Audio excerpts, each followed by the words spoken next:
Alright, hey there guys, it's Metro and we're back. Back again. Keck W, welcome. How's it going? I'm doing good. How about you? We're back again today. I feel like I'm zoomed out more than normal. I have to get off early today, unfortunately. I got a late start as well, so just gonna be a shorter stream. We still got a good 3.5 hours in, but I gotta get off around 3-ish. Gonna go do the books for the 7th and 8th grade game, which is at 4. And then tomorrow we have a game, so I won't be able to stream. And then Friday, we'll see. I think we probably just take the weekend off. I want to try to get caught back up on videos. I want to get stuff done, so I need to find time to do that Silver Moon stuff on the beta. I don't know how long the zone's going to be, but I would like to do it all. I do like the new Blood Death Knight changes. Do I like them? No. Do I hate them? No. It's like better than I expected it to be, but it's still, unfortunately, worse than it was. Just not as bad as I thought it was. Really, the biggest issue I have is the lack of weak ores.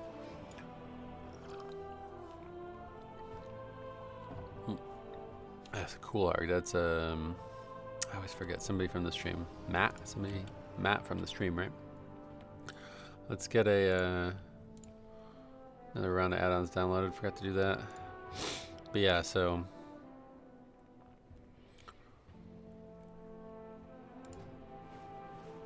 get some keys done. Ecodome. Well, yeah, we still have Ecodome, right? Had a 21, now it's down to 19, but we still need it. Update, I guess, yeah.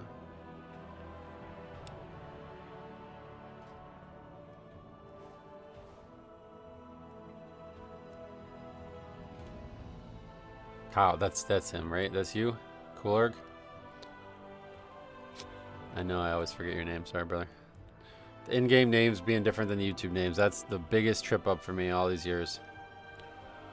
When people go by different names on different platforms, it always fucks with me.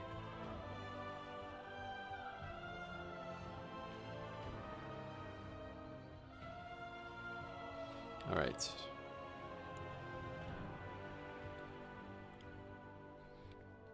Yeah, it's whenever you see me log in at 11 o'clock on a weekday, that means it's time for keys. All right. Anyway, Ecodome, we had some attempts at it yesterday, but it didn't go great for some reason. Should be one of the easier dungeons, but I guess it hasn't necessarily lived up to that. We kept wiping. The first boss kept causing issues. I was shocked by that.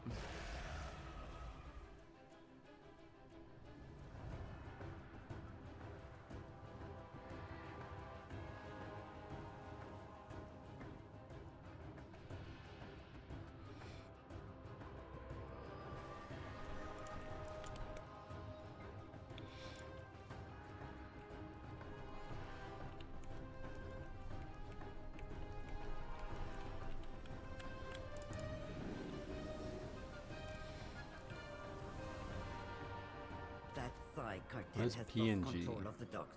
I need someone competent to sort it out for them. Oh, Pampers. Bounty. 20, what does it say? $20 Amazon store credit when you buy $80 of PNG product. That's not really a good deal. Who the fuck needs $80 worth of paper products? That'll last you a long, long time, I'd imagine.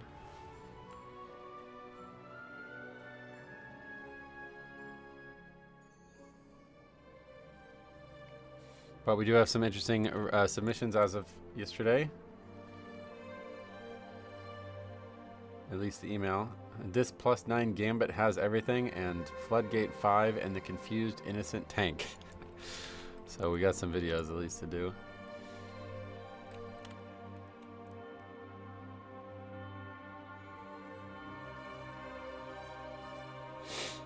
Yeah, I think we'll get some more videos made though. Thursday and Friday, and then we'll see what happens into the weekend. But coming down to the home stretch here, this last month is January was my worst month. I mean, it's not even close. This is my worst month on YouTube in ever, I think. Like even when I was doing it part-time. So no, I don't even. I mean, whatever. At this point, who cares? We'll come back to it with the expansion, hit that shit hard, and get back to streaming every day. Soul Scribe has betrayed I'm actually excited. The expansion is going to be right around my birthday, so it'll be right after the season's over and right around my birthday, so it should be perfect. They must be We're going to stopped. go... Last game is this day, With our defenses and then the down, expansion comes there out this is day, right? nothing to So I'll keep have the a week devourers out. My and a people half stand to no like chance. get fully prepared for the expansion. Jan is always bad for ad revenue. Yeah, probably. You think that's because of WoW being in the low point? Yeah, I think it's more that. There's a combination of things. I do think January is the worst month on YouTube, like just factually, but I don't think that's actually the reason. The big reason for things being so bad was, well, one, a lack of content because I didn't get to stream. I probably only streamed like 10 times all of January, where you normally stream like 20 times. And obviously things like donations and members and subs and all that stuff, like that all usually comes through the stream, not the videos. I think we missed one day because of the snow. I missed one day. Otherwise it was 30 days of content in 31 days. And some of the videos did do very well, especially after the pre-patch came out. But the first half of January was also prior to the pre-patch, so it was like nobody gave a shit. It was like releasing videos that were not even getting 2,000 views sometimes. Do you mind using Lich King real quick and moving? Brother, I'm not entertaining this anymore. Move on.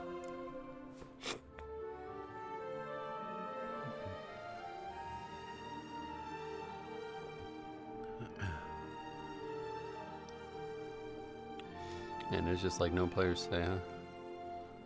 I can't invite a guy whose best key is in 11. That can't happen. But can we really stomach another Demon Hunter? I guess we'll have to. We might not get a bloodlust for this key.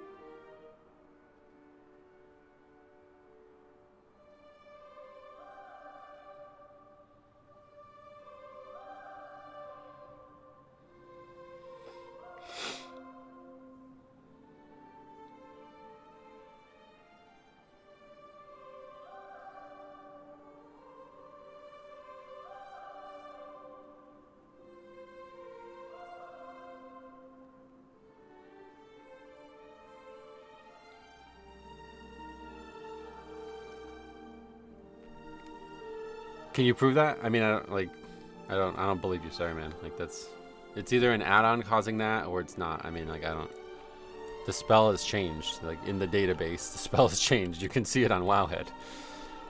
So, I mean, you could test it, I guess, if you really want to test if it does give you DR or not, but you're either hacking the game or you got an add-on breaking something. Kobe, welcome.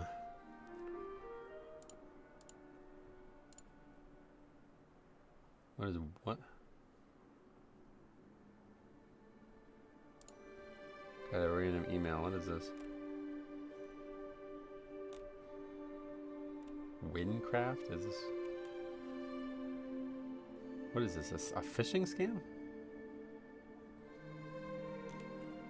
It reads like a WoW email. What is this? The Fruma expansion trailer. What? Why did they get an email about this? Is this a real thing? The Minecraft MMORPG? What?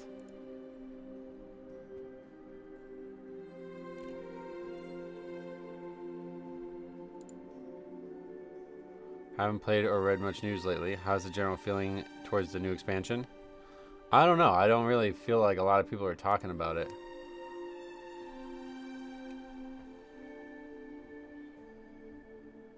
What is this? Why did I just get a fucking email about this? It's a Minecraft thing? I guess because I have a Minecraft account from like 20 years ago.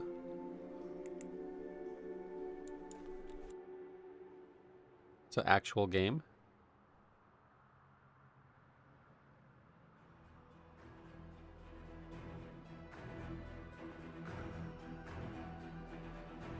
It's a popular game apparently.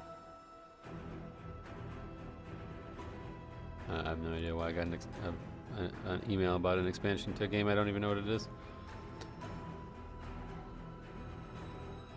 Altaholic is known to cause tooltip issues. Oh, really?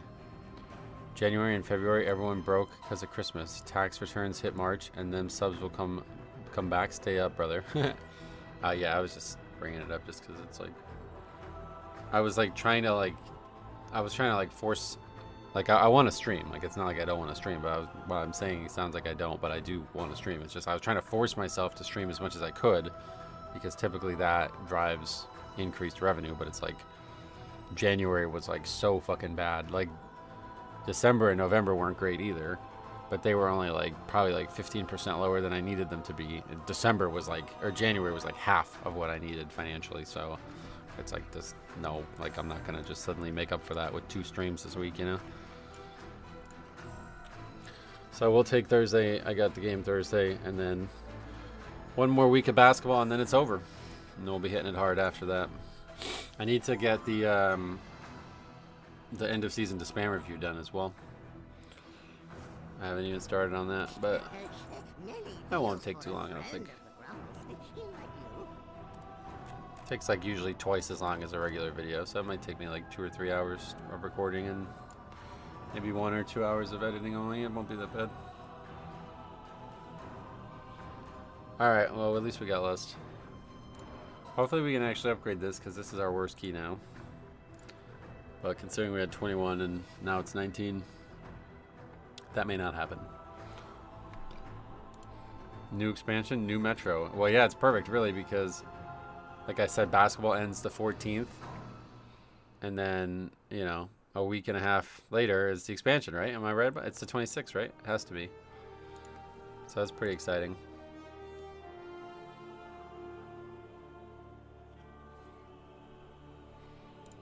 What are DPS averaging in your keys? Oh god, it's too random. I mean, look at this one, right? That wasn't a completed run, but nope, left. The deltas between the DPS has been quite notable.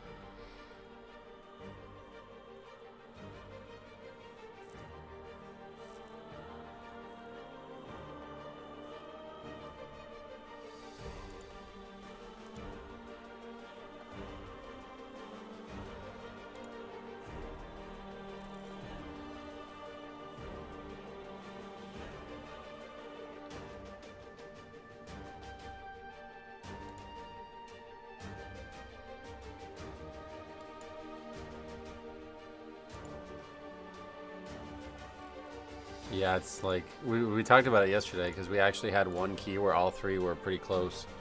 But usually there's like 2 that are similar, and then 1's way lower.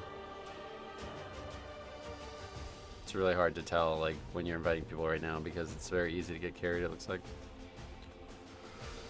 But it doesn't really matter, because the keys are easy to upgrade anyway, so might as well carry them. Prepatch is a good time for it.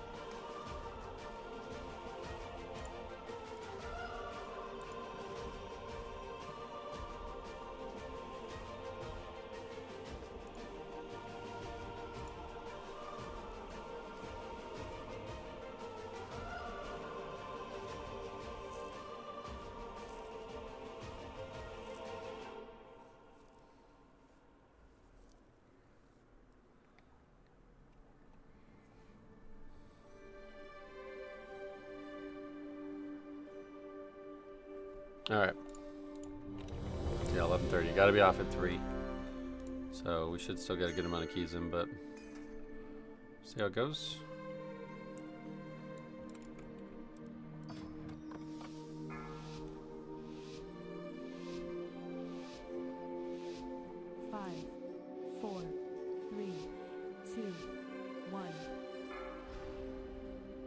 I'm running Blood, Death Knight, Resto Druid, and Elemental Shaman next expansion. Oh, nice. You're gonna be your like main alts kind of thing. Yeah, Blood will always be my main. I don't really have any interest in doing alts right now on retail, at least. My time spent on things that aren't my Blood, Death Knight are gonna be in other versions or projects, because there's a lot to do. And I mean, the keys are fun as Blood, but I really don't think I would enjoy them much on alts at this point. Outside of the observation Voker stuff. That was fun. I actually hope to do that again earlier in the expansion next time. But it may have to be, if we ever want to do it, it may have to be something we do off screen. I don't really know how to do it, because it seemed like even though I was trying to avoid having it happen, it was still constantly like viewers coming into the keys.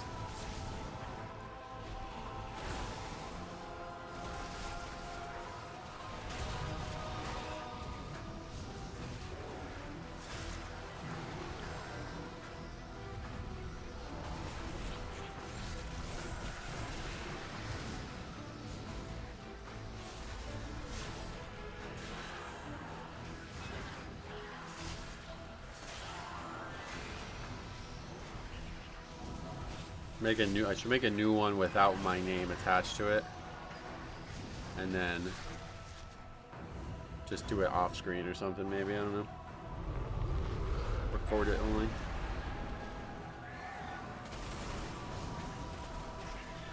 Stream delay. I mean, that would just ruin the stream, you know. It would have to be like minutes long, you know. Then nobody would be interested in chatting. It's not the end of the world, but I mean, we only got really... I don't even think I made a second video on it, but I'm pretty sure we only got like two videos worthy of... Maybe I'll go back and do that, because there was a really funny one with that priest in that Air Terra, but I don't know why I never did the video. I think I just forgot about it. I think I was going to, and then something else came across my desk that weekend, and then I forgot. How are we feeling about the additional blood buffs? Yeah, I mean, that's obviously going to be helpful. I'm not really a big damage dealer tank-wise, so I don't really care much for it, but it'll certainly help with threat. We'll see what happens when... I guess that's not going to be in until the actual launch or whatever.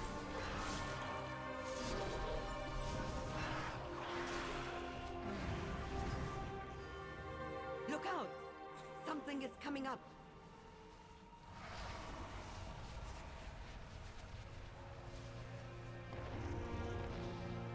Oh. Wrong button. Oh my god. All over the place. Stream delays are terrible for the viewer. Yeah, I would never intentionally add stream delay. Or like I want to have 0 stream delay, so.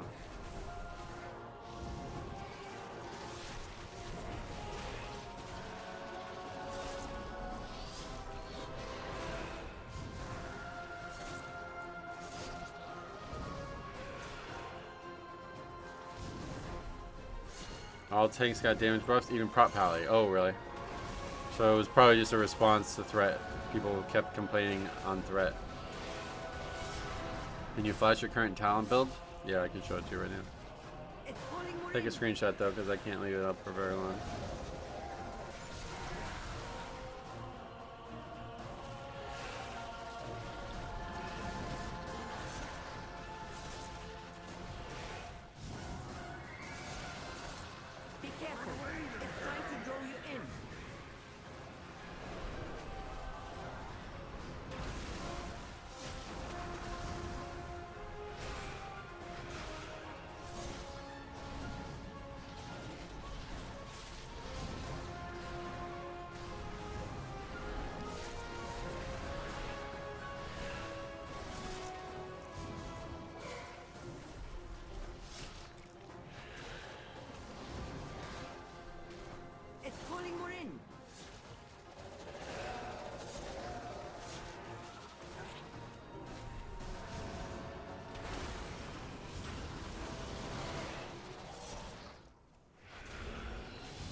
Didn't even have to grip them, they all died before I even needed to.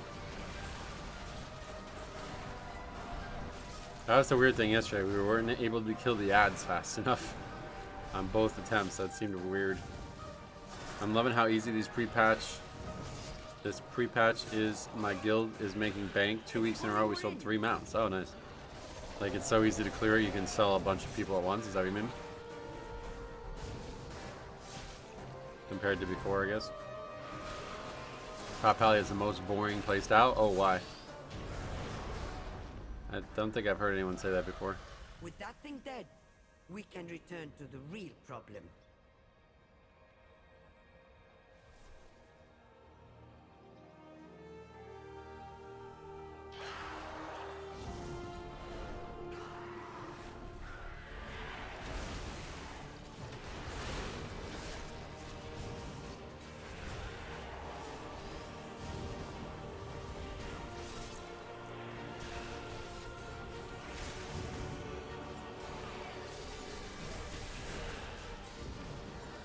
We just do last 2 bosses, sell all 3 mounts, and walk away with 7 million. That's crazy.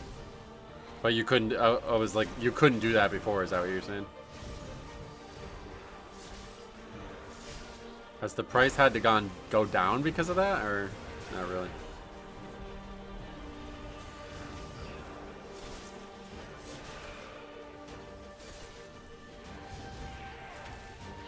I imagine Bear Druid's the least fun tank to play, but I could be wrong.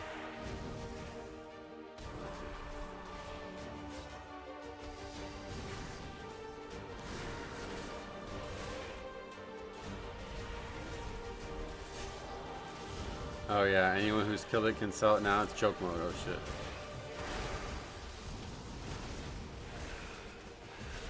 Are you still making money? Yeah.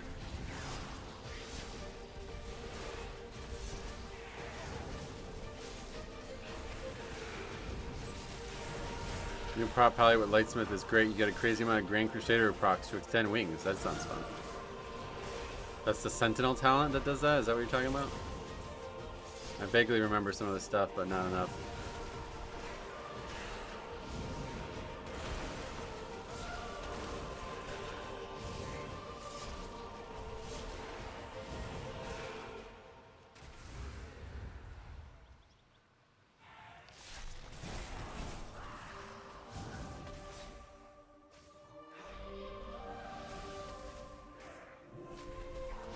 I love this music.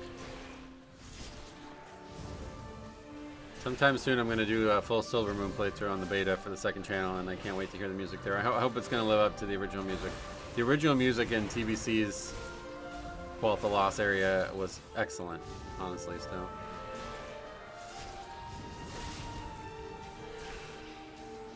If I can get a bunch of videos made this weekend, then that'll be the next thing I prioritize.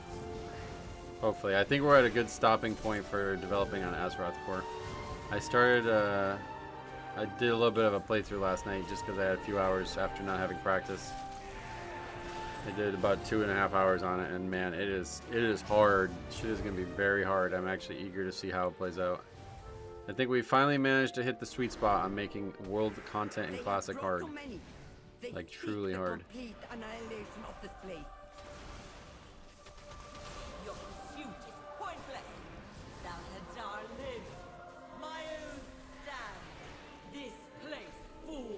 And it's funny because I added a bunch of range contingency to things like Rogue and Warrior, but I can't really come up with anything for Paladin. I don't know what Paladin's going to do. Like, if they had to kite, how does a Paladin in Classic kite? I'm not really sure they have any option to do it. So I'm thinking it's going to be just the hardest spec in the game to play now. You're going to have to, like, I mean, I don't even know. You're going to have to really do some weird shit. Anyway, Morning Metro, how'd you set up your CDs and personal resource bar? I just try to copy the original layout, that's all.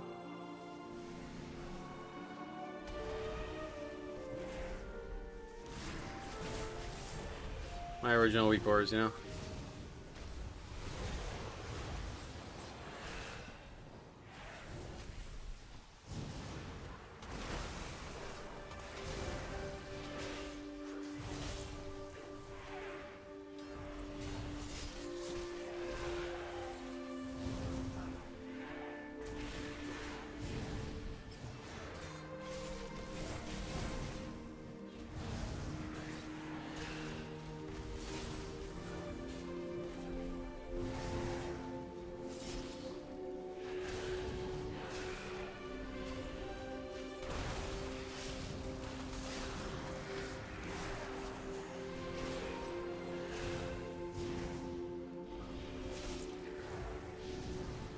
Do you use the new consumption talent? No, I tried it on the beta and it was fucking awful. It was so hard to use too because it's a empowered thing or whatever. Then all the new talents for Blood Death Knight sound cool on paper, but it didn't seem like any of them were tuned particularly well.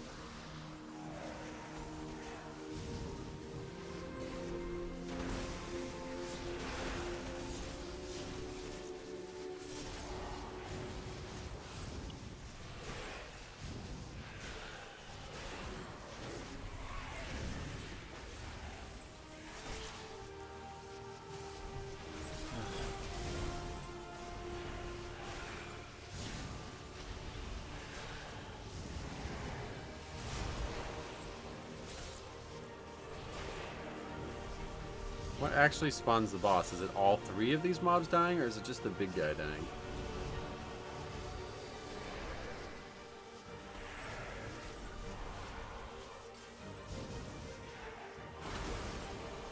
Must be all three of them. I have no time for this. Come on. Be certain they follow no further. No prey escapes me. You will not even touch her. It's the big dude? Didn't look like it there.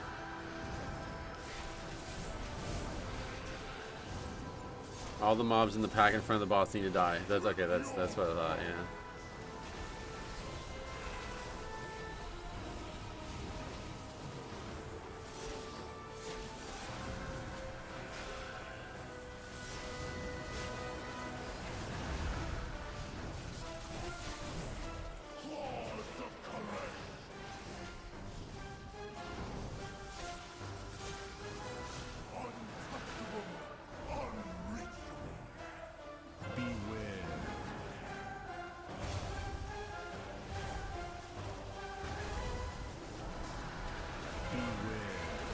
Not me, your favorite line, right?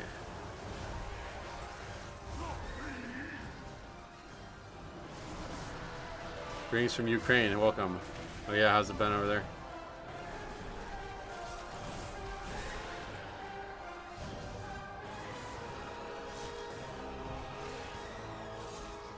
Glad to see you again.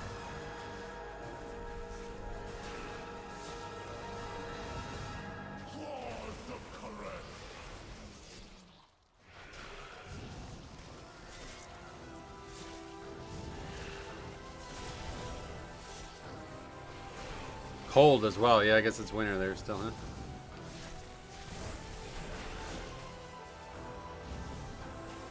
We got a party foul in the back. What is that?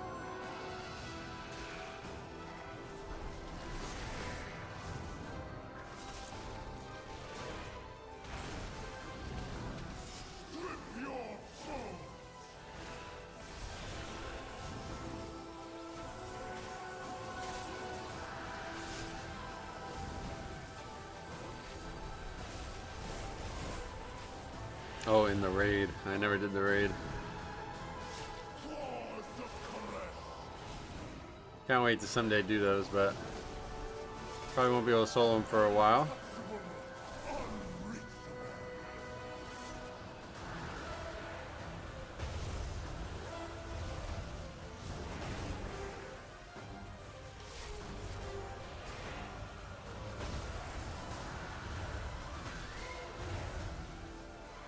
Bro said cold and war sucks. No shit. Yeah, for real. I know a lot about cold, man. It sucks. Why are they different healths? Is that normal?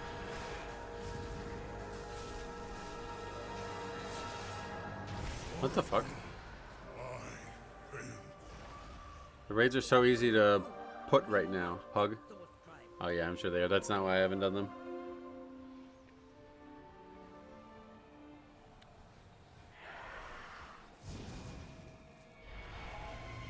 Oh shit! God damn it. Gripped the wrong target. I don't think it matters with that guy though, he's not ranged.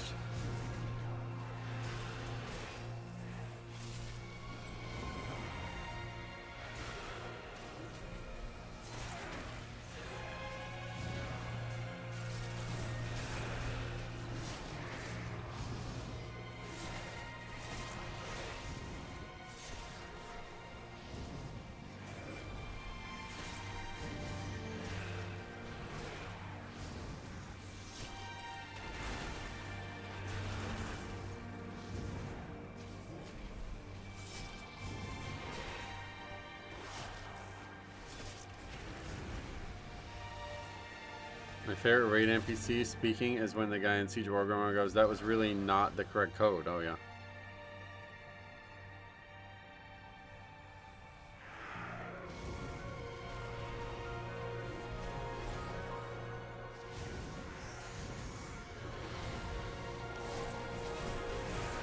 Okay. Probably grab these over here. Oh.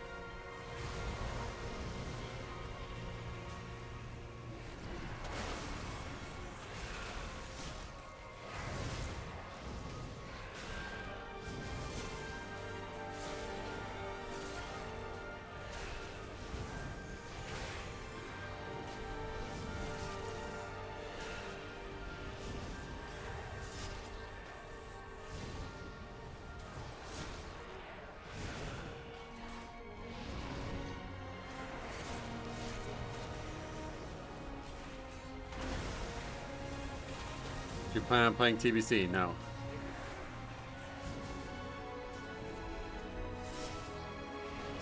What about you?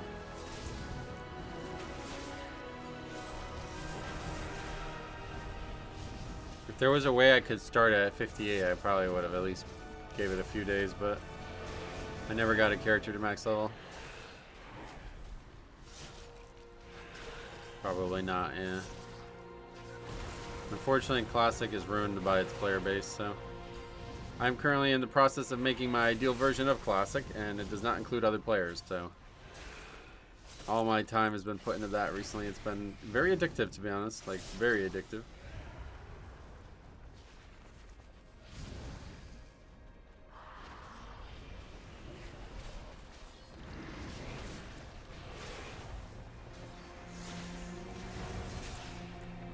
Collected enough fucking Signet rings for a lifetime when BC released. Yeah, what was that for?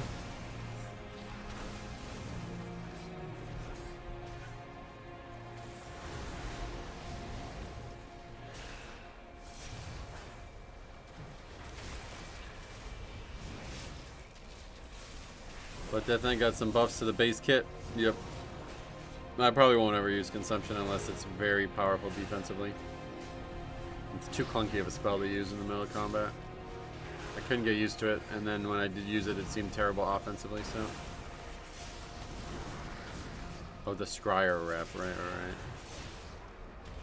I really like the reps and the concept in TBC. But it's a lot of grinding. It doesn't really feel very good, I don't feel like.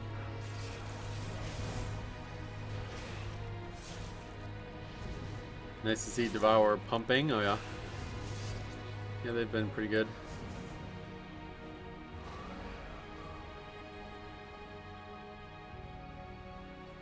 You built this place on the high temple of Koresh and questioned my realm. It was the only place our plans stood a chance of success. The realm brought nothing but destruction. You have no right to this power. Well, this is a joke. Probably had a good shot at double upgrading. I think we're going to be way over count. I think I pulled... I don't think we needed those two mobs just now. It's been a while, so I don't think I've done this dungeon. Yeah, I haven't done this dungeon since the pre-patch, which means I haven't done it since Remix, basically. I spent months since I did this dungeon on my Blood Death Knight.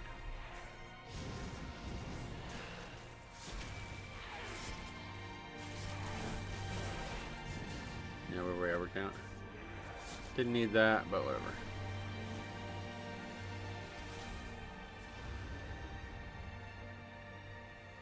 Let's try both packs, fuck it.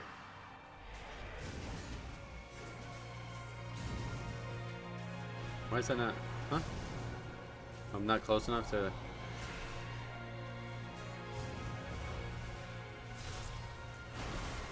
I tried to interrupt him, but I guess it didn't hit him somehow. Paladin dies, of course, immediately.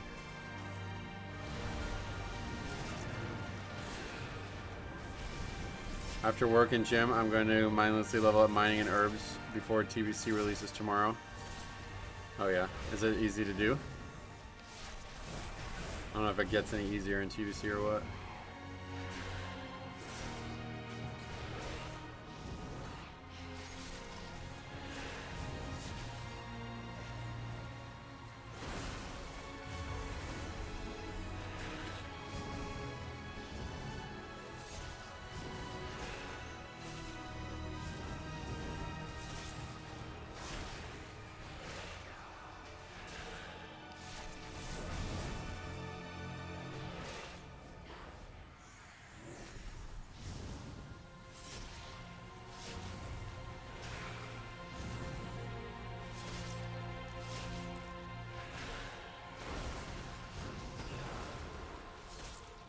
I do long to do TBC again, and I do want to do it at some point on Azeroth Core.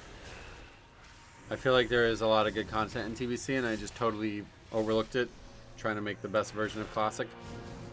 But now that I'm remaking it all, I think I would rather make the best version of Classic, TBC, and Wrath while I'm at it.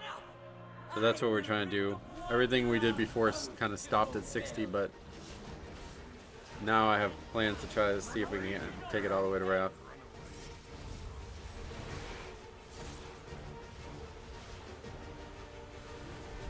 It seems interesting to me because I've never played Classic and TBC, but I think what is the end game?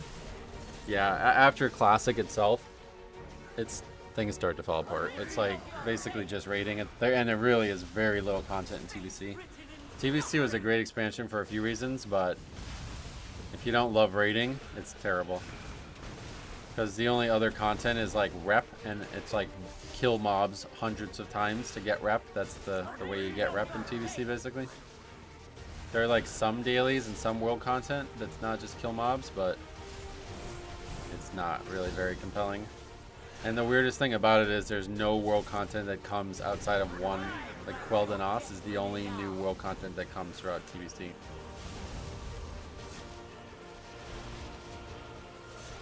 It's like they just didn't even try.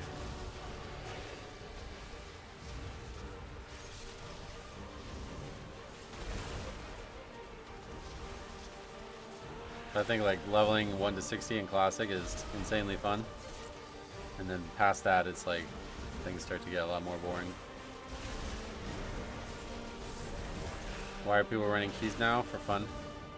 That's why I'm doing it. I don't know why some people are, to be honest, but have you seen the Why It's Rude to Suck at Warcraft? No, Veerheart, a long-time viewer, is trying to get me to watch that for like 10 years now, but I never watched it.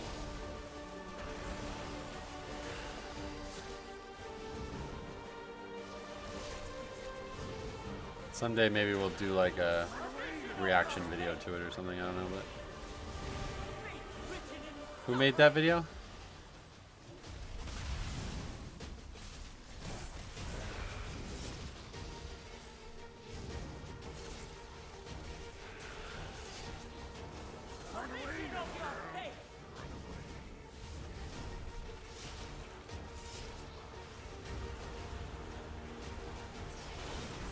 Must be warm out here, the snow melting. Nope, 20 degrees. I don't know what that was. Not snow melting, I guess.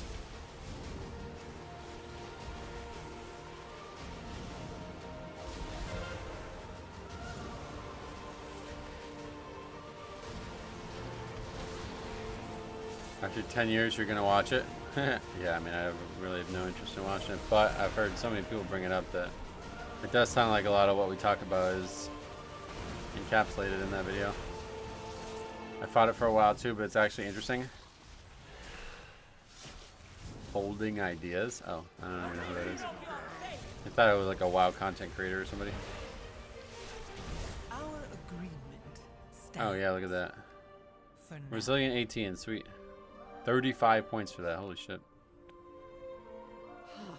So Imagine if we got the much 21 upgrade, it would have been like wasted. 50 points. All to honor an oath for a dying, treacherous king. But there was always the greater oath to save Karesh.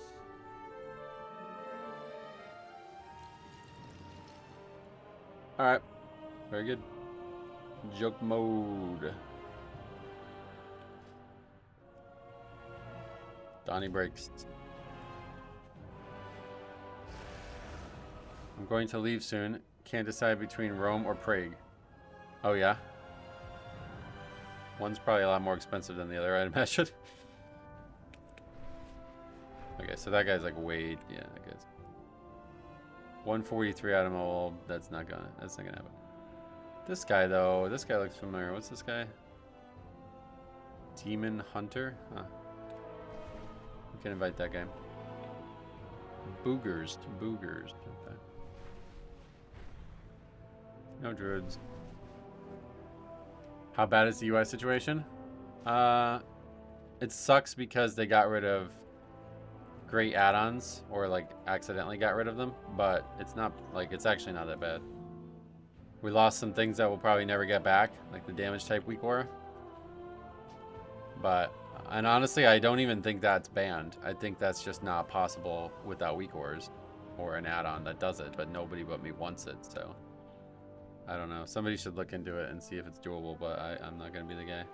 I tried to use ChatGPT to make an add-on, and it was a miserable fucking experience, so I won't ever bother with that again. Elvis? Who the fuck is Elvis? You mean LVY? That guy, he came back. They're still doing it. Dawnbreaker is the only key I see people struggle with. The first boss is nuts. Oh, really? Huh. I don't know if we've done it much. Well, we must have, because we have, what, 19 right now? 18 only. Definitely got that after the pre-patch.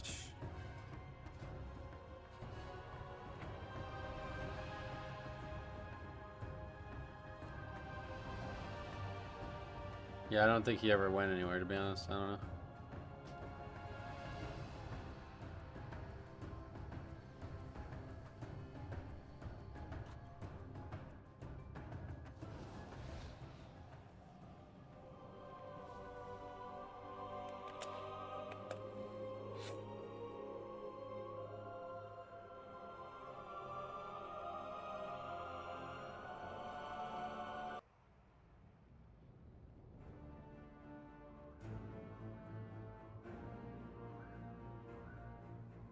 Oh, that's interesting. I didn't even know that.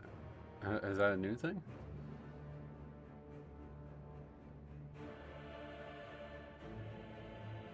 Did you guys know this?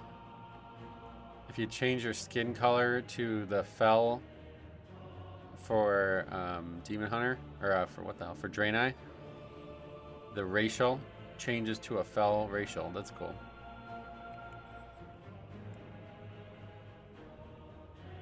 Still never finished the Draenei Heritage Armor quest. That was one I really wanted to do as well.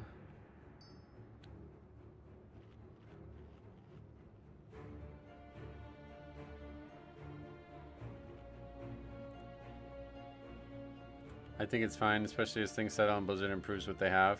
I'll hold judgment until we run content that was tuned around the expectation for us to have the UI we have now. Yeah, that's a great point. Let's talk about this at the end of Season 1. That would be a great time to talk about it.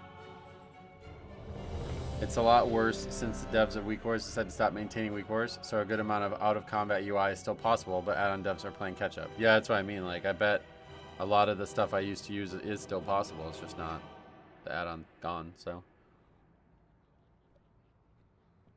It's one of the coolest swords I've seen in the game. What, mine? Yeah, it's Tayshalak.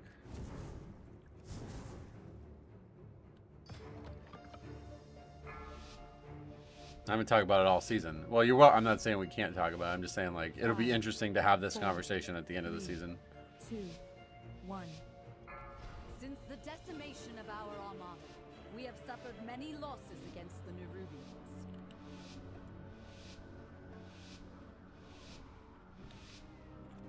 Since the decimation, with its complement of cannons, it can.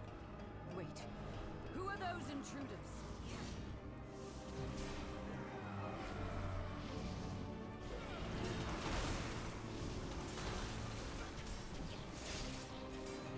$200, 24-hour high, 600. Jesus. They're going to have their whole company shut down like Ashes of Creation soon, I think. 200. That's crazy.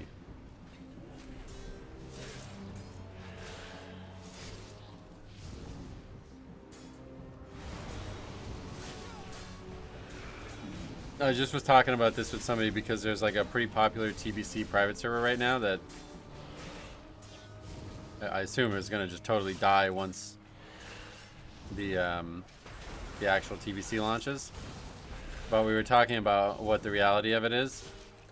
There's one of the anniversary servers has like less than 1,000 raiders on it. But that probably means that there's still like over 2,000 active players playing on that one dead realm in classic anniversary only, right? So think about that. There's 2,000 players intentionally playing on a dead TBC or a dead pre-patch realm right now for TBC or for whatever you want to call it, anniversary TBC. And fucking Fellowship can't even get 200 people to log on. That's nuts, dude. One realm has more people by triple than, really by 10x than a whole game that tried to steal Thunder from WoW.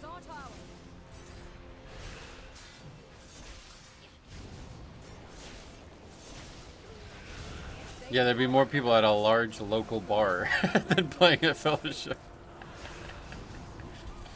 There's gonna be more people. Oh, okay. There's probably gonna be more people. I don't actually know what our capacity is, but tomorrow night is our high school's final game against our rival of the season, and I'd imagine it'll be totally filled, like absolutely packed. There'll probably be triple the people in that one gym than there are playing Fellowship. Not actually sure what like a high school stadium's capacity is, but playing Fellowship made me just wish I was playing WoW. The combat just doesn't feel quite as good. Huh. Yeah. I could imagine. I mean, I always had that trouble whenever I would try other MMOs or games like WoW.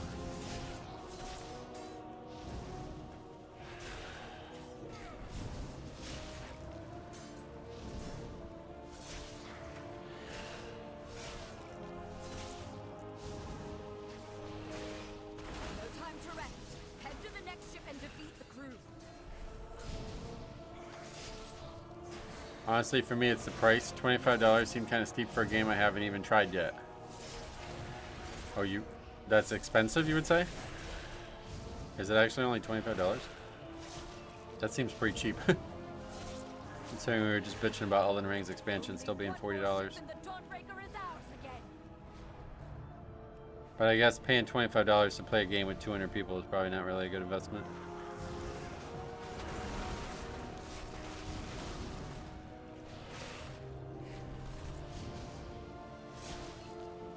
But it's like no sub or fee or nothing like that, right? Like once you buy it, you own it.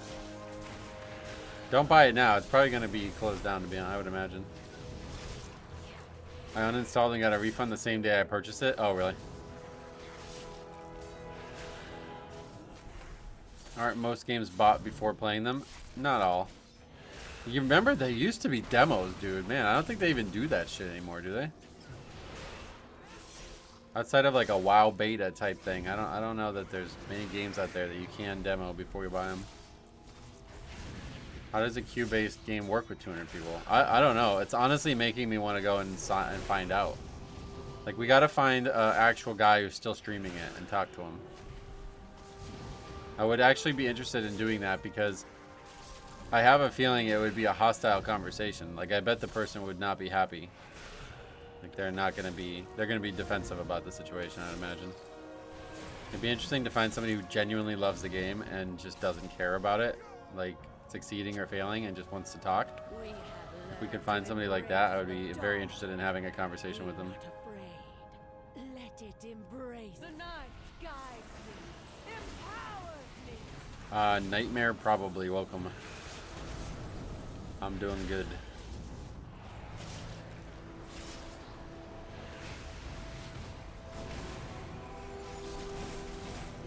We had a lot of game demos back in the 90s. Yeah, I mean, it was always demos. I don't remember how they worked. They were like on CDs or something.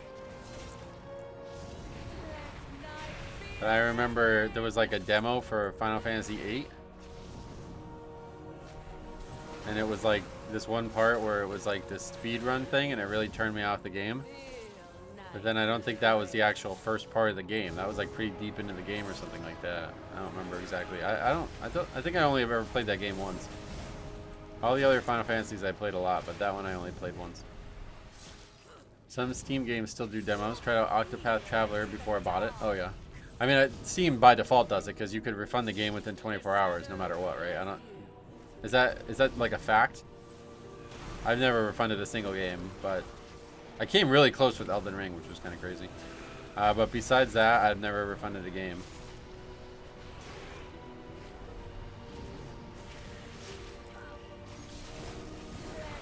Dog, I remember playing console games at Walmart when they were in the glass bolted to the wall. Oh, yeah, the like set up consoles so you can try the games. I remember playing Mario Kart with some like random kid, like some 12-year-old kid at Walmart. I even owned the game already, and my mom was like, come on, you can play this at home. I was like, I don't have anybody to play with. She's lost control of her magic. Get out of there.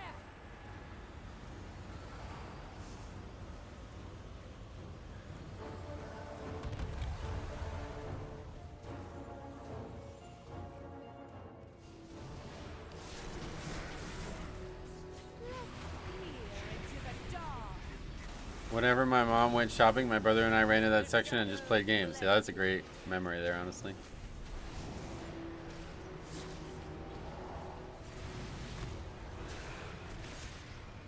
Could be I mixed up the 80s and 90s, but definitely a lot of demos. Oh no, I mean, there was probably demos well into the 2000s because I wasn't even in the 90s. Like, what games were even popular in the 90s?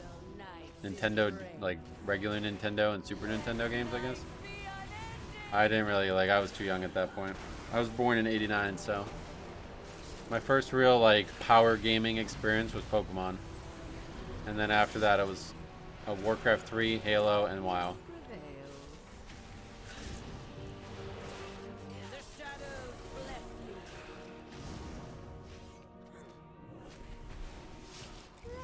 Dr. Mario, do you remember that? I remember that game. The pills instead of the Tetris blocks. That was a weird game.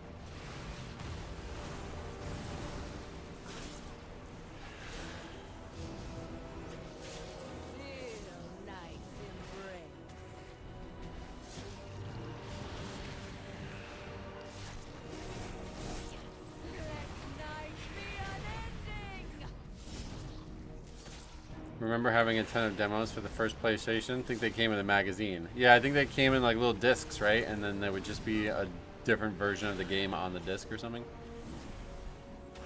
Dr. Mario was fun. You guys liked it? I don't even remember. Like, well, it was just a fucking Tetris knockoff, wasn't it?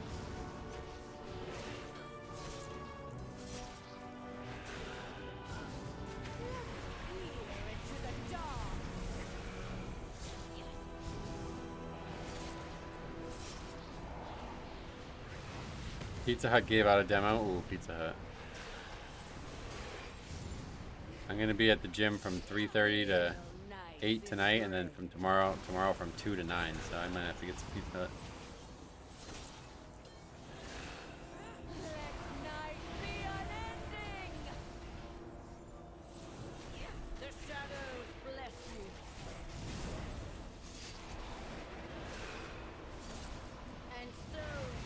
Man, this fight really is hard, huh?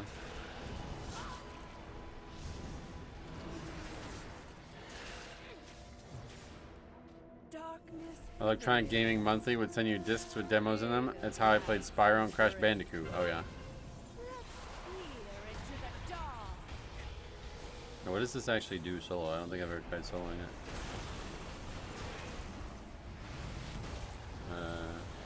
What? Doesn't say what the spell does. I remember getting a skin infection from a demo console playing Odd World Abe's Odyssey at a Target and Walmart when I was a kid. Oh, really? Sorry to hear about that.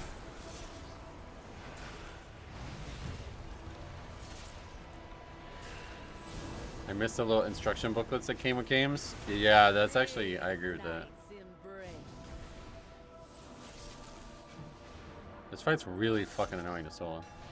Because you constantly drop the shit on the ground.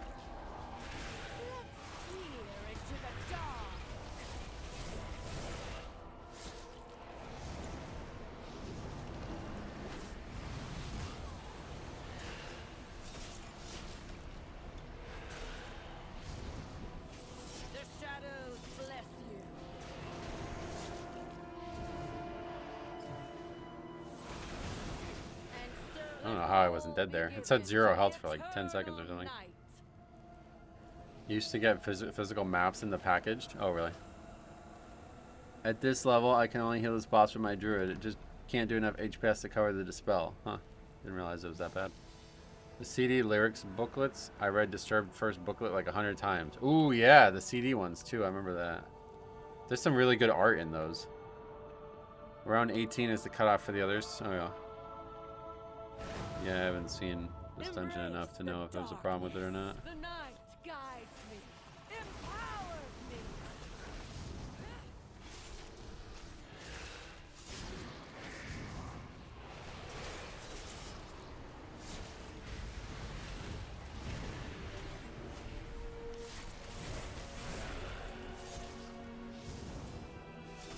The shadows bless you. Let night be unending. Why do people AFK the vote? I have no idea, but I wouldn't be surprised if they didn't realize they did it. Could be an add-on or an issue, you know? Feel night's embrace.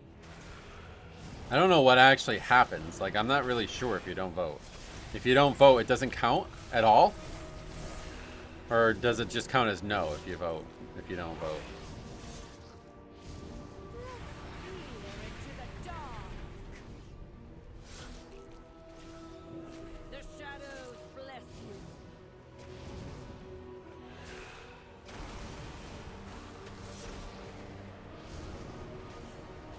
And so you fall.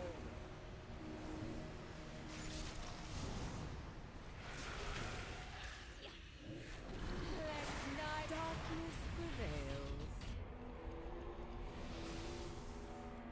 Feel night's embrace. And so you fall. Well, we might be stuck here all day if it's this hard.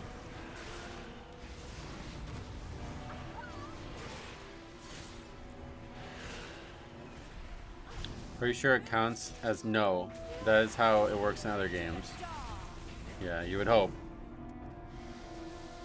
The But shadows bless it'd be easy to test. You just need a group of 5 people to test it. Basically, just have no one vote and one person vote yes and see what happens. 4 people AFK and 1 vote yes, and if it ends the key, then that's that. Then we know it doesn't, like, if you don't vote, you just, it goes by whoever does vote. I miss when you needed them to play certain games because they had puzzle info in them. I think you might have just sucked at games. I was like that when I was young. I sucked at games. Golden Sun, I remember, like, the first playthroughs I ever did at Golden Sun, I read, like, the FAQ guides. Like, those are still on the internet, which is funny. But I just sat in front of the computer and just had the guide up 100% of the game. Like a full walkthrough on how to beat the game. And now when I replay it, it's like I don't even, like, I know I've beaten it before, but it's like I don't even, like, there's at no point am I ever confused. Donnie breaks Wednesday, yep. If it gets too low, well, I guess we'll try to switch the key or something, I don't know. Well, I can't get lower than 18, so now that we have that. Feel night's embrace. Peer into the dark. But yeah, now games just are like, have like Wowhead type stuff where it's just the community makes that stuff. I bought a physical guide for Ocarina of Time when I couldn't get past the Forest Temple. Right. See, that's the thing, like, I don't, like... The shadows bless you. It can't be that complicated, right? I don't remember why I was struggling with the game. Night be unending. I think I just, like, actually, like, I mean, I don't even think sucked at it is the right way. I think, like, incompetence. Like, I mean, I don't know. Like, navigating a fucking 2D video game, how hard could that be? It couldn't have been that hard. Night's embrace. I remember Golden Sun. I used to restart the game if the rapier didn't drop out the first boss. Oh, really? Rapier. I don't remember that. Peer into the dark. The weapon system in that game was really cool, though. I like the weapons with procs or whatever. Claim Hallow Ball. Toe Jam and Earl was a hard one for me as a kid. Oh, really? What was that?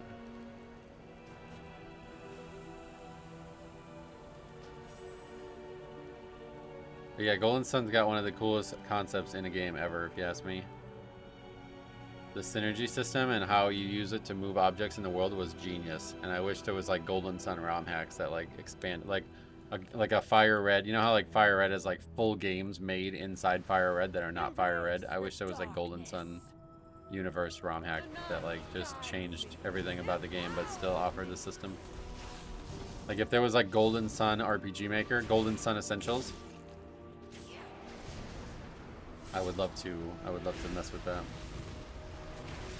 My favorite RPG back in the day was the Quest for Glory series. I never played that. I still have the collection from GOG on my machine.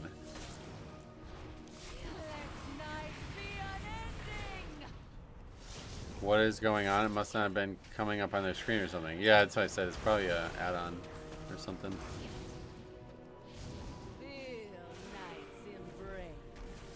Sega RPG was very open world. Oh, Jam and Earl, really?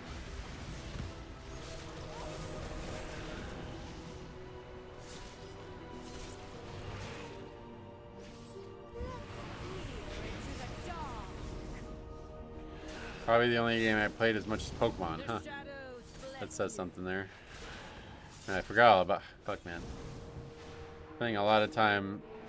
There's a lot of stuff going on now. I gotta find time to do a playthrough of the Pokemon Crystal remake I made.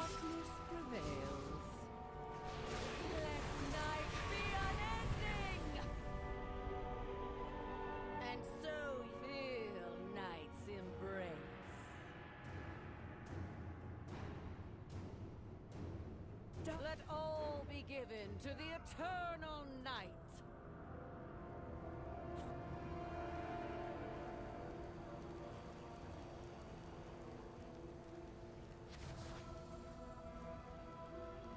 Nope. Person just took the debuff. Alright. Yeah, I don't know if it's that hard or if they just suck, but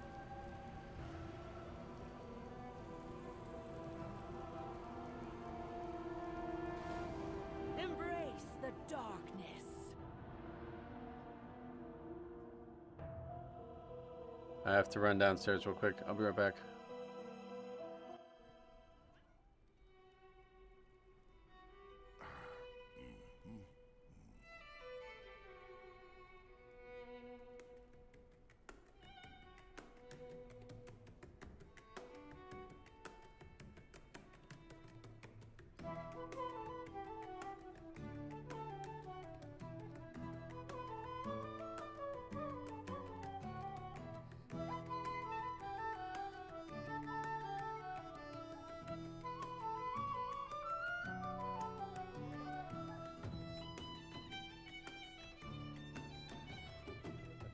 I just have to do something real quick. And then we'll do it again. I guess we should probably list it while we do that. You can run into the cabin to reset the boss. Oh, really? That's cool. I didn't know that. But you can also just jump off. There's no penalty to jumping off in the game. You don't lose durability for jumping off.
Does Purgatory pop when you jump, or is it... No, yeah, it's only if you actually die from like regular damage.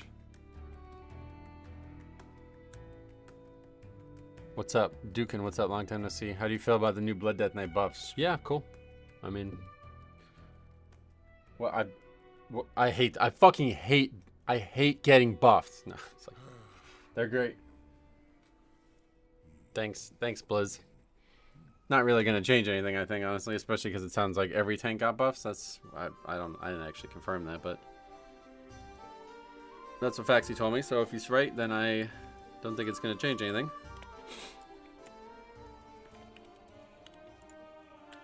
Sounds like it's just addressing threat or something.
Oh, we need blows, don't we? Oh no. We got mage. I don't think we've seen a druid this whole time.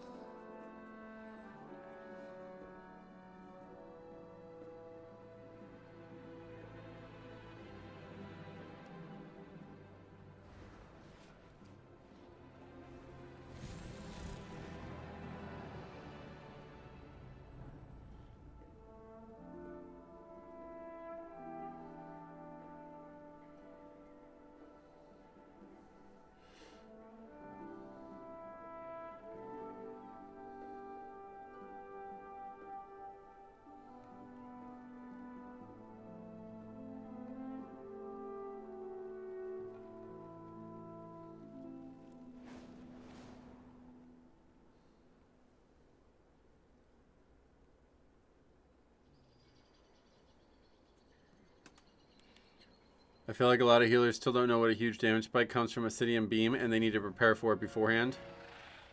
It sounds like it's gotten harder is probably the issue. I don't think this... oh, okay, that guy's... wait, Brewmaster. Holy seems way better for this fight.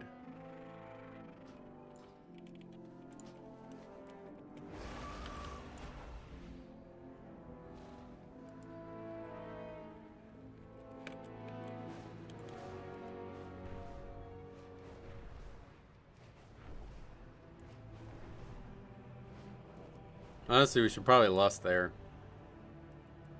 I don't know what that actually changes lust-wise, but unless the rest of the dungeon is just as hard, I don't think there's any reason to lust the trash.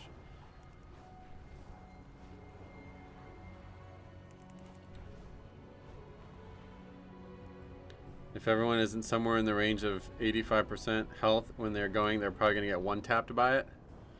Don't think it does that much damage, but yeah, it's definitely... it's that plus the healing thing. It's hard to recover from, it looks like.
Zuby X-Man, newbie X-Man, what's up?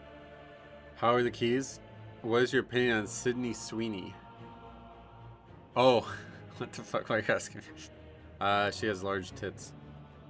I have no opinion on her. Why, what's your opinion on her? Great actress. Very skilled actress. She's great in that one ad.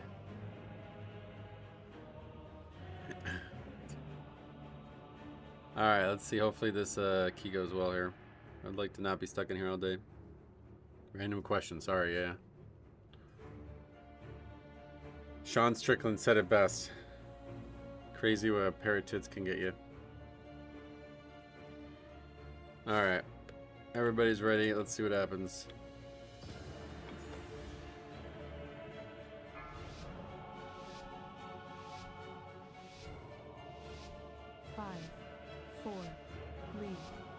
At first I thought, I don't know why I thought that was like a WoW question. I was like, Sydney, who is that? Sounds familiar. Is that a WoW developer? And I was like, oh wait, no, I know who that is. I was like giving it serious thought for a second. I was like, fuck, who is that? Since the decimation with its complement of cannons, it can... Wait. Who are those intruders? That's the person responsible for creating Torghast. Yeah, shit.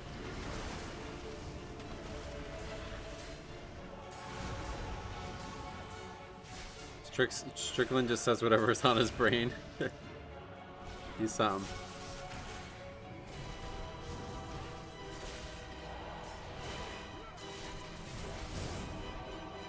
Oh.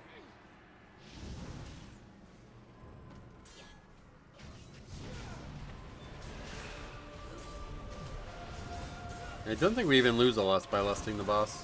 We might though. I don't think can't possibly take more than like 8 minutes to get there, right?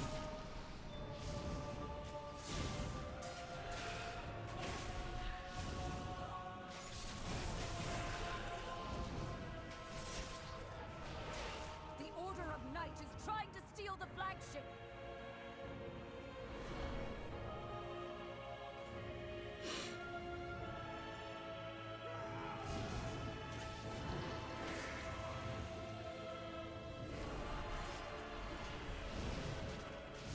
Secure the deck. We need to gain control of the ship.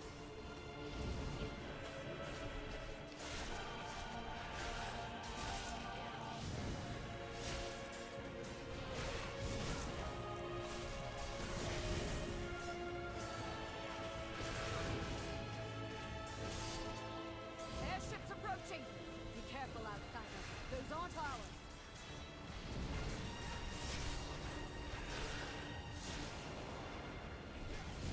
They empowered Belladar's shadow. The Lamplighter's blessing will keep you safe.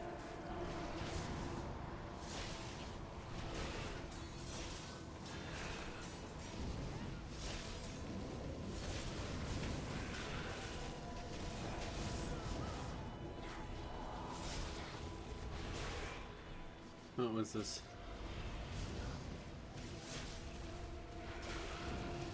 I'm excited that A Night of the Seven Kingdoms comes out on Friday though. If we're not gonna stream Friday, then I'll probably watch it early in the day. Nerubians, they've webbed the Dawnbreaker. Defeat And then the big Patriots victory in the Super Bowl. I'm betting the house on the Pats. You'll need to use those mounts of yours to I just fly have no money to bet, so it's gonna be like $1, but I'm putting all in on white and blue or whatever colors they're gonna wear. But I don't even know who they're playing. That's how little I know about the NFL. Seahawks? Somehow the Seahawks and the Patriots are good again. It's like strange.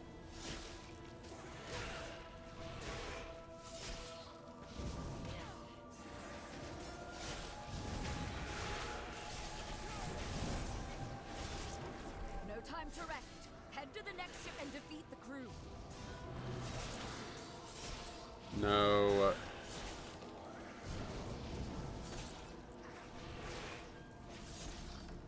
It's the Seahawks, yeah. That is crazy, right? Seahawks and Patriots in the Super Bowl.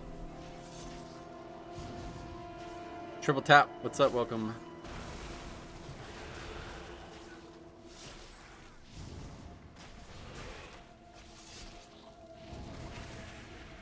Only one more ship in the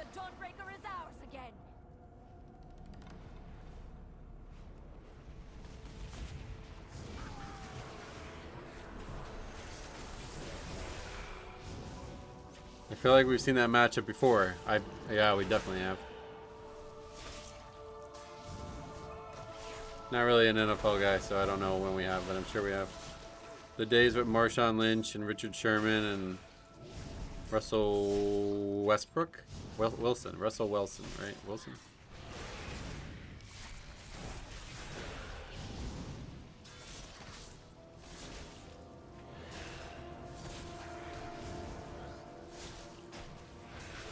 And then the Patriots had Thomas Brady or whatever that guy's name was.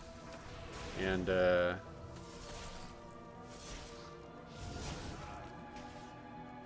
somebody else. Randy Moss, I think, or something.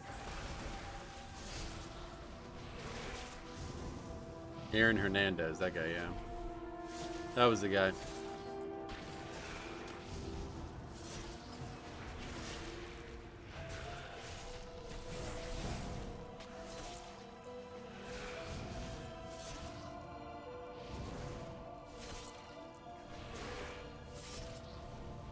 $2016 all over again. Is that when they played? We have learned to embrace A long time ago now.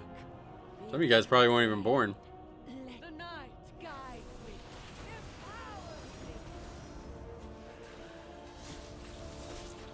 That's always the crazy part. Like, I was talking about shit with the basketball team, and it's like, man, you guys were not alive. Like, the one kid was asking me about WoW, and I was like, brother, it's like, it was 6 years before you were born it came out. Like, your parents probably weren't even a couple when this game came out.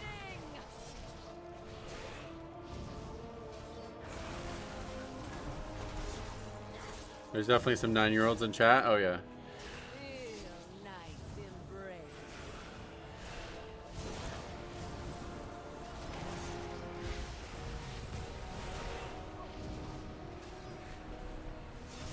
That's crazy, right? The game's old enough to drink.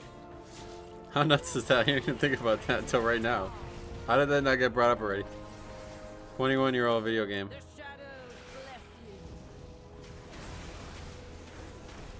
bless you. It's like miraculous. It really is fucking miraculous. How is this game still this popular? 21 years old. That's actually nuts. Like, even kids don't like. I think even like a lot of kids don't get as much like love from their parents as WoW does from Blizzard, right? For 21 straight years, they don't get the same amount of attention. Night's embrace. As soon as you, like, a lot of parents, like, as soon as you turn 18, you're like kicked out or something. Not like that with WoW. When did WoW turn 18? What expansion?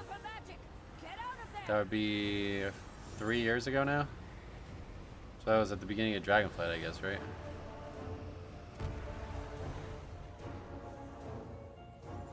Or is it at the end of Shadowlands? Blizzard is the dad that actually goes out to get the milk, but then still returns. Yep. The shadows bless you. Most people who play WoW ignore their kids anyway. Yep. Yeah, that's what I mean.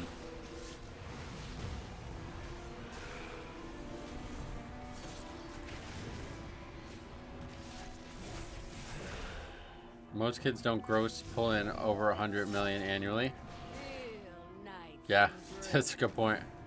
Let night be unending. I'd ignore those kids too, honestly.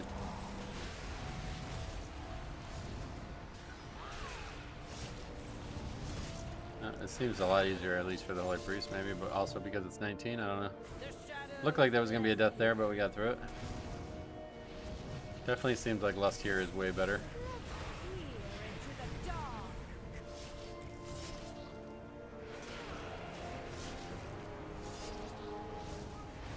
It just looks like so much easier than Last Key.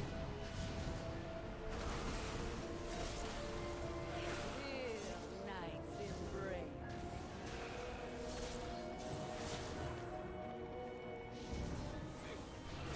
Let night be unending.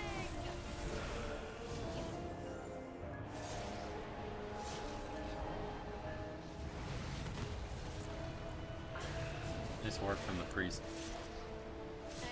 And so Until that. Oh, did he do that on purpose? Oh shit! He did it on purpose, so he had mana. You don't see that very often. I don't think we needed that, to be honest. That does hurt our count, but or our timer, but interesting strategy. If you're pulling in 7 figures by 16, you deserve to be ignored by your parents.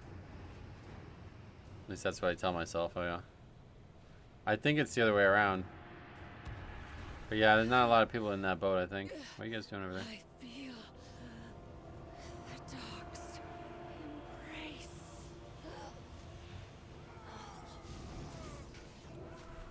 Find and defeat them, or we will have to face that commander at full strength.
Yeah, so lust, definitely, we can definitely still lust 3 times.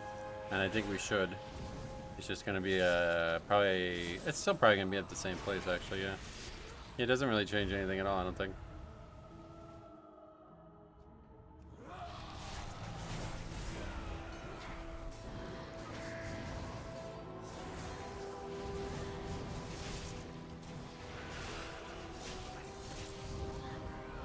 Hey, Kamari, welcome.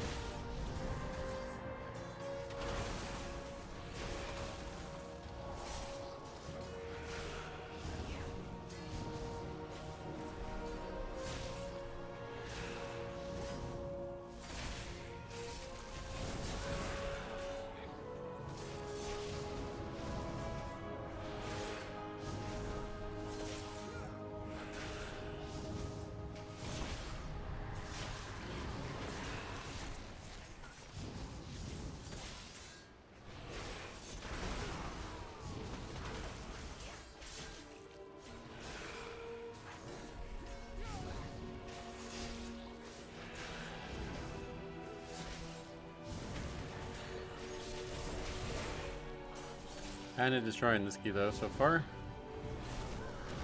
Looks like it's probably one of those cases that if you get past the boss, or maybe more bosses will still be difficult, but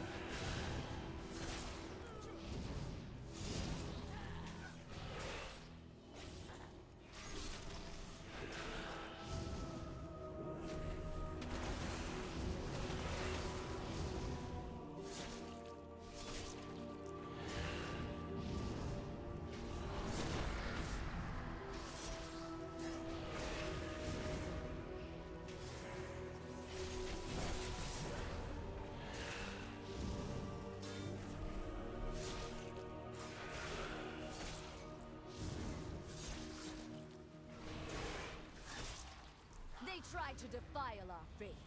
Instead, you have weakened their commander.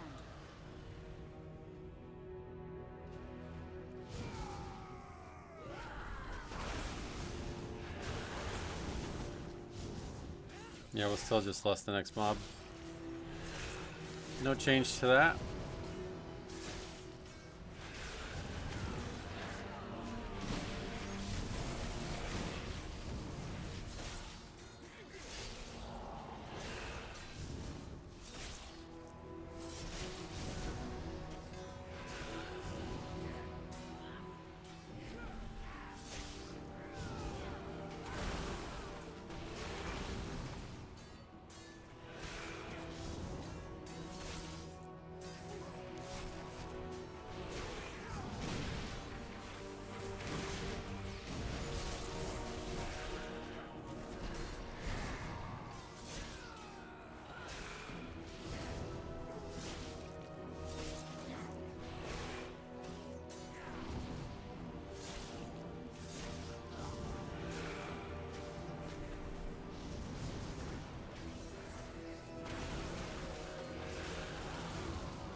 Luckily, my daughter and her children are safe.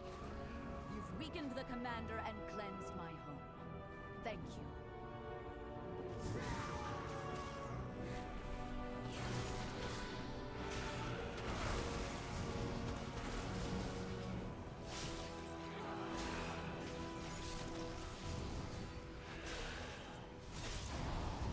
Ever play Fallout or watch the series? No. There was a season 2 finale last night, man.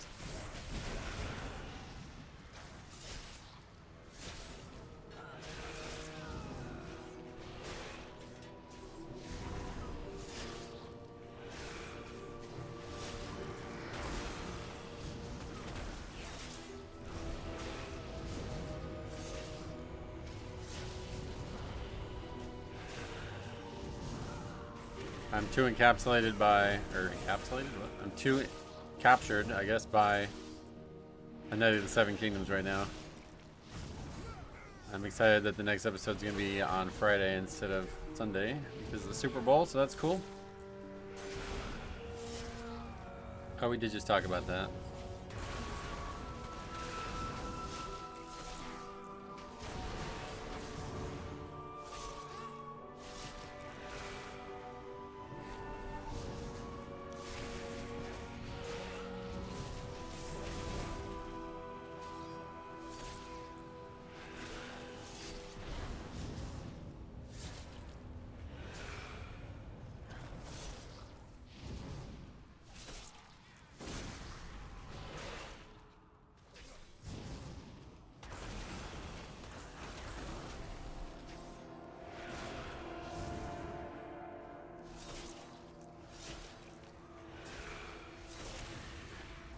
Weakened the Nerubians' foothold on the town and their commander.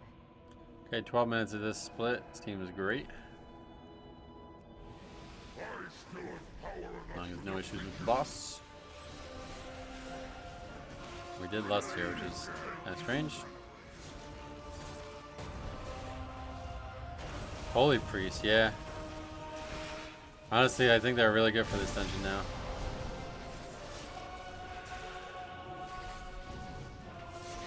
I have a lot of trouble trusting this priest anymore, though, sadly.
some reason these like braziers here they count, but the fence posts don't.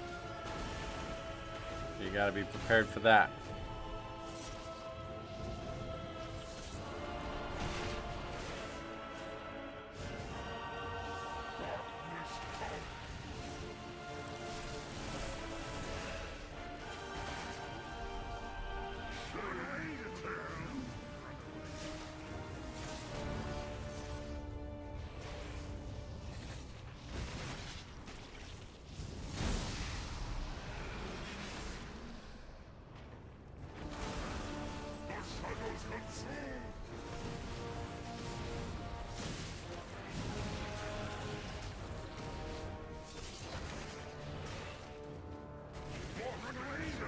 The priest class isn't entirely cursed in Mythic Plus, y'all know.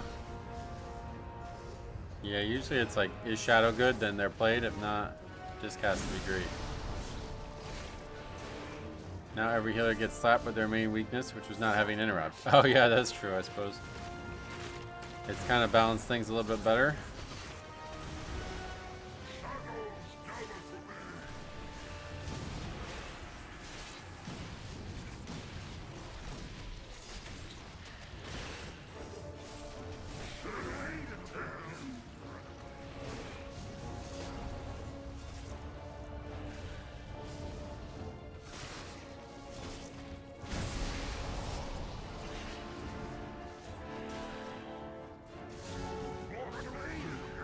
Not seeing party members' defensives feels odd. Yeah, it's hard to get used to that.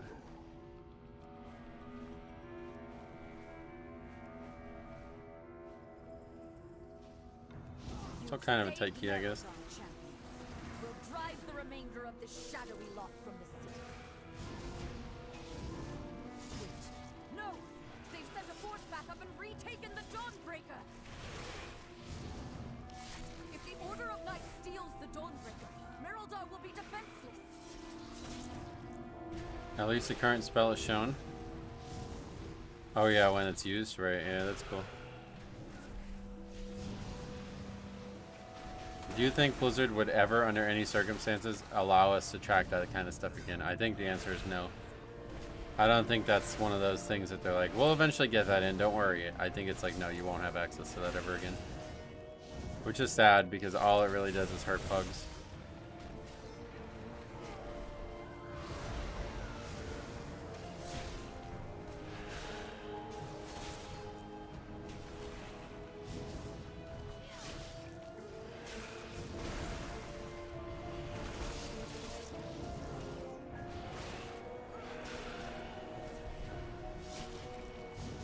Yeah, this is gonna be tight still.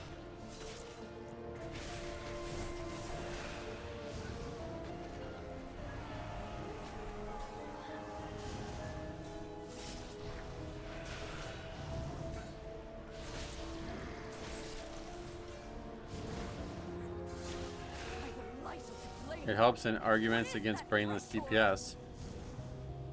Right.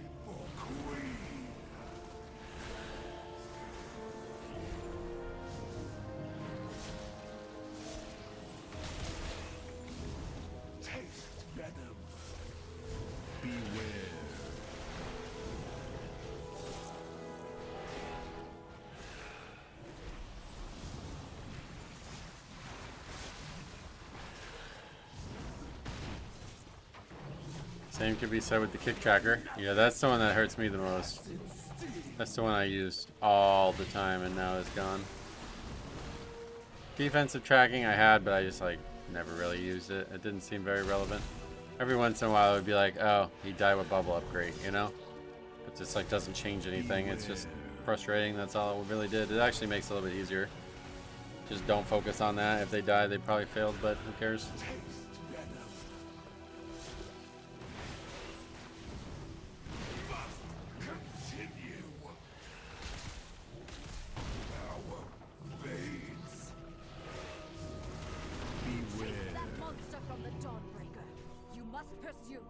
Drive them from Hallowfall. This darkness is deadly. The Lamplighter's blessing will keep you safe.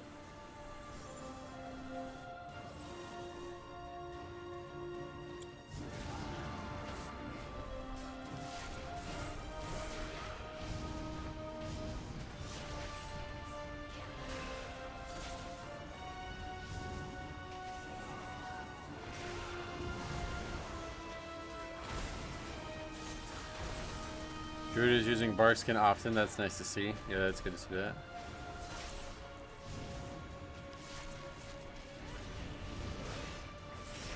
Mage took a very... I think he probably went to the boss and was like, wait, where is everybody?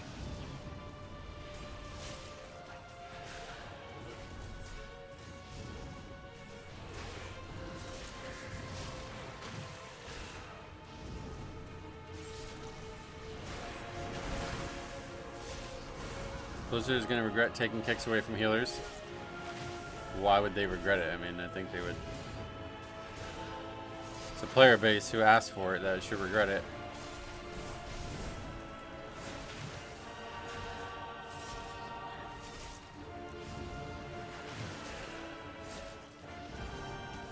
Okay, so we're barely going to have less for this boss. Not ideal.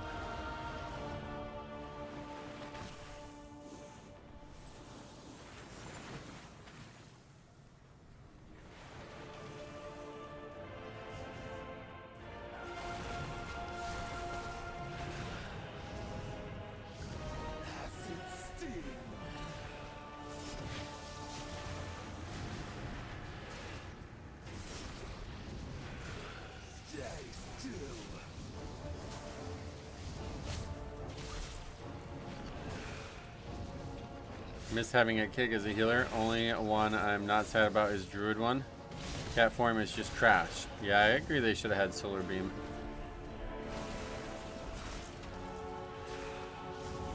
I thought it would have been cool if they were able to get both. That would have really been interesting for their kit, but they still never used the one they had, so who cares? Might as well not have had it. I've died sometimes trying to skull bash in Floodgate on my cat. Oh, to what? Stop! Stop!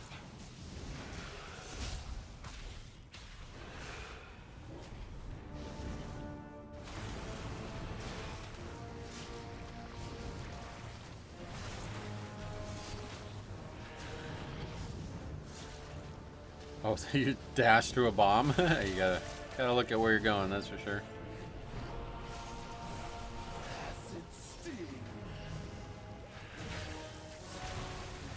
How the hell did that hit me? I was way outside that.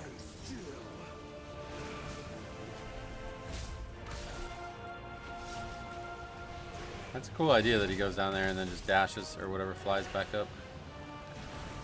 Used to having wind shear, yeah. Hard to get used to, I bet.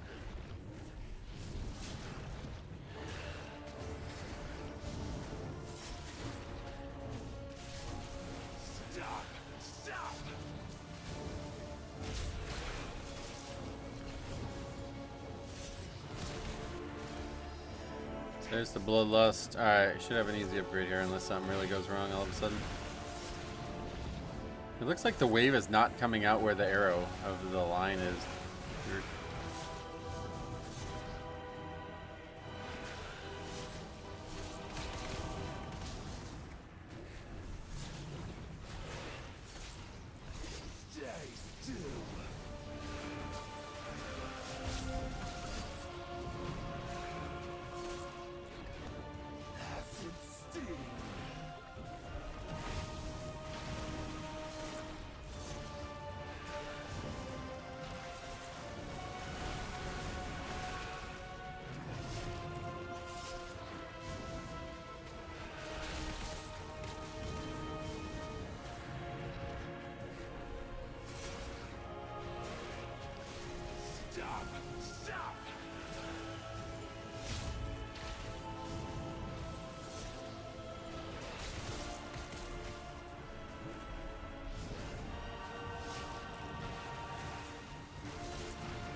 Okay.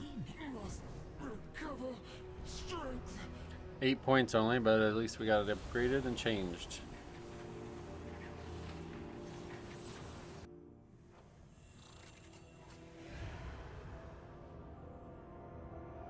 Wait, did we really only have... Oh, shit, what the fuck? We barely upgraded that. Didn't even realize that.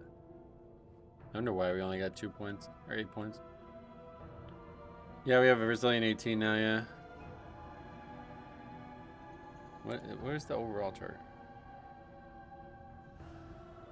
God, this game, man, why did they do this? It was so good. Champion. You've broken the unholy alliance between the Order of Night and Aj-Kahet. Now we got 2 more hours. Jay Bazzy, welcome. How's it going? Glad to see you. Haven't done that in a while. Yeah, I didn't realize it was that close. I thought it was comfortable. That fight's long, brother. 6+ minute fight with the trash in it. How long was the actual fight total? 6.5 minutes with the trash in it. That's pretty nuts. I really don't think pulling that trash is actually faster. How's Prepatch? Yeah, pretty good. Better than I thought it was gonna be. Despite all these terrible add-on decisions. That's the overall chart? No, that was the previous key, yeah. Literally don't have an overall chart for this dungeon. That's pretty sad. Or I guess if I do that, we do. So yeah, there you go. Again, the druid just totally carried. That's like every key's like that now. There's one guy getting totally carried. You're gonna make a purple transmog? No. I like this one.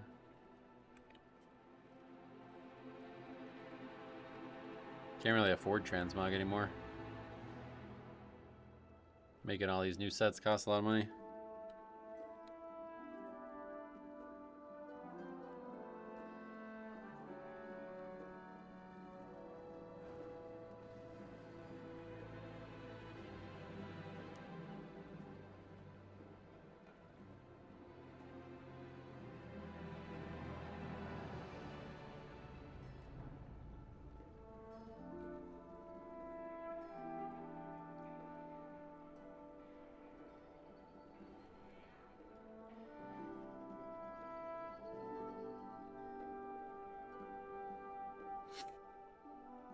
Cat is a little sad right now. Feral is real bad at the moment. My guild's lifelong Feral went warrior. Oh shit, what the hell?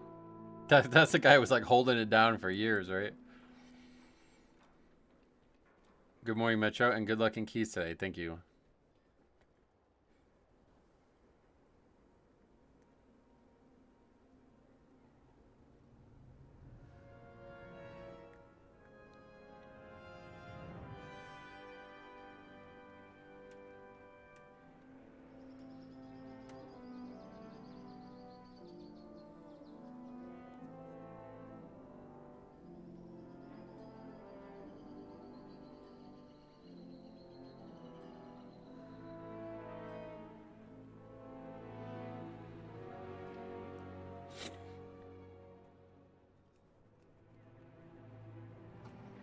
Yeah, Pokemon cards, that's pretty much over. I did get a bunch of stuff from my for Christmas that I never opened. But honestly, at this point, I'm so fucked on money, I might have to just sell them and not even open them. I don't even know if how that would work, but I might have to do that. I don't have time to open them, and I am beyond broke. We'll see.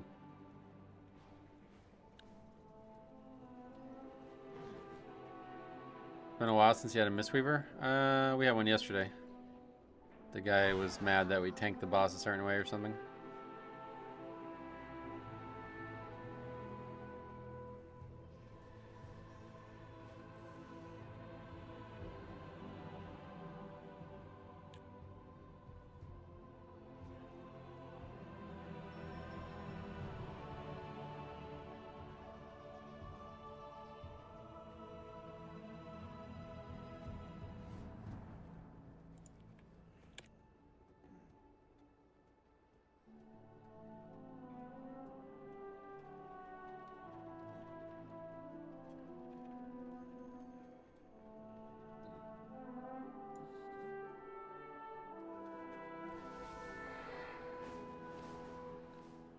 Oh, the sheet's not updated for I'm not doing anything with the sheet for Prepatch. I came back and did a few keys and had fun. Probably going to come back for Midnight. Oh, sweet. Yeah, I'm excited for Midnight's actual Mythic Plus season. And the leveling. It's going to be the first time I ever go into the leveling blind. I don't know. I haven't decided. Last 2 expansions, I tried to, like, power through it.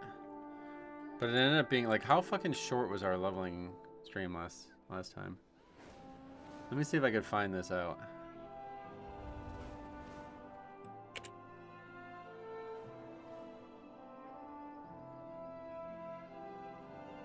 Season 1 launch.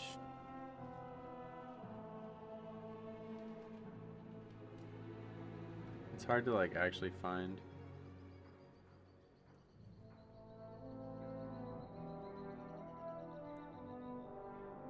Yeah, is it not going to be like that in Midnight? That's what I mean. So it's like I don't really have any desire to go do it if it's going to be that easy.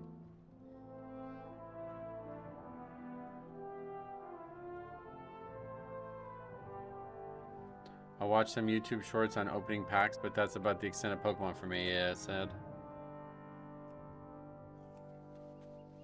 They've dialed it back for Midnight? Oh, yeah.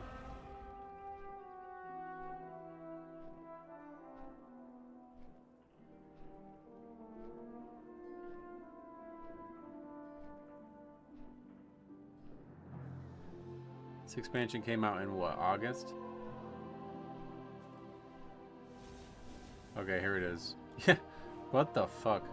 My launch night stream was only 6 hours. That's crazy. So that means it probably only took us like 5.5 hours to level.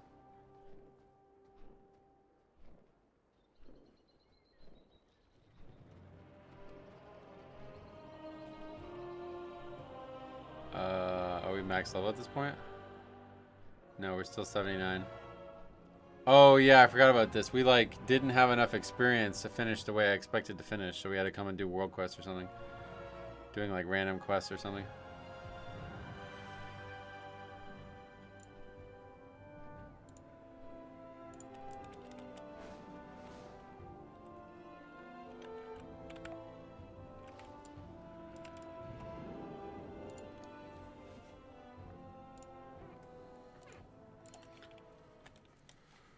I haven't kept up with Rested Experience. I don't know if they actually made one for Midnight, though. I assume they probably did.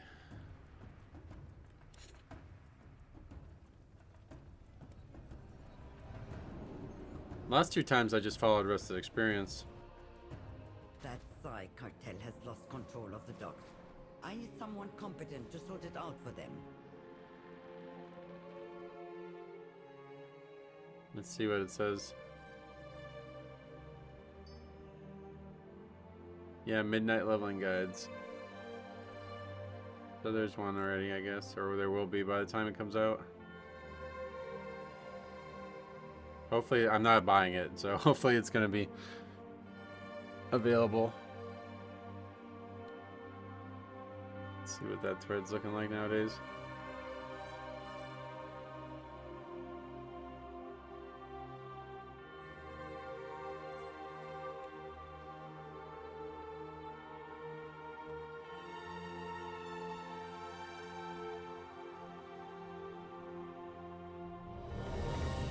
Can you hit max by just doing the chapters? Not in the last 2 expansions, no. Nothing beats Dragonflight launch night leveling. I remember there's some, like, people were really upset with it because the boat was, like, stuck or bugged or something like that. The first, like, few hours, people couldn't level. I'm gonna miss this dungeon's music. Yeah, me too.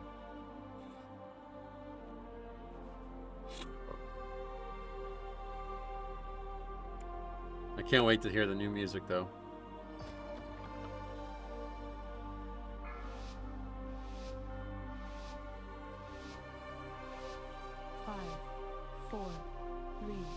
BFA launch? I don't. That was too long ago. I don't remember that now.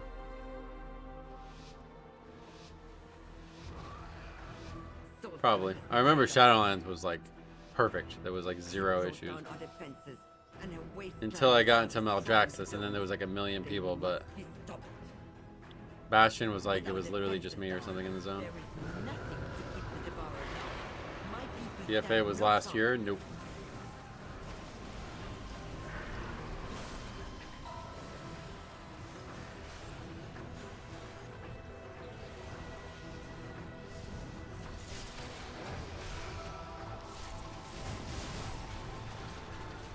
One thing that has always been true about this game, art and music are always bangers. I wouldn't say always. I mean, the art, yeah, I can see that.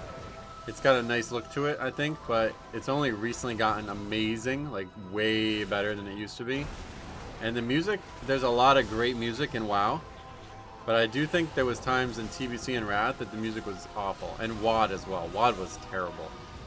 WoD is like the worst music in all expansions.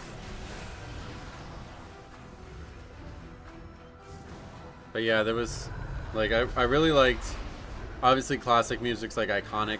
I really like the just kind of ambient tones of TBC music, but it's very interesting outside of that.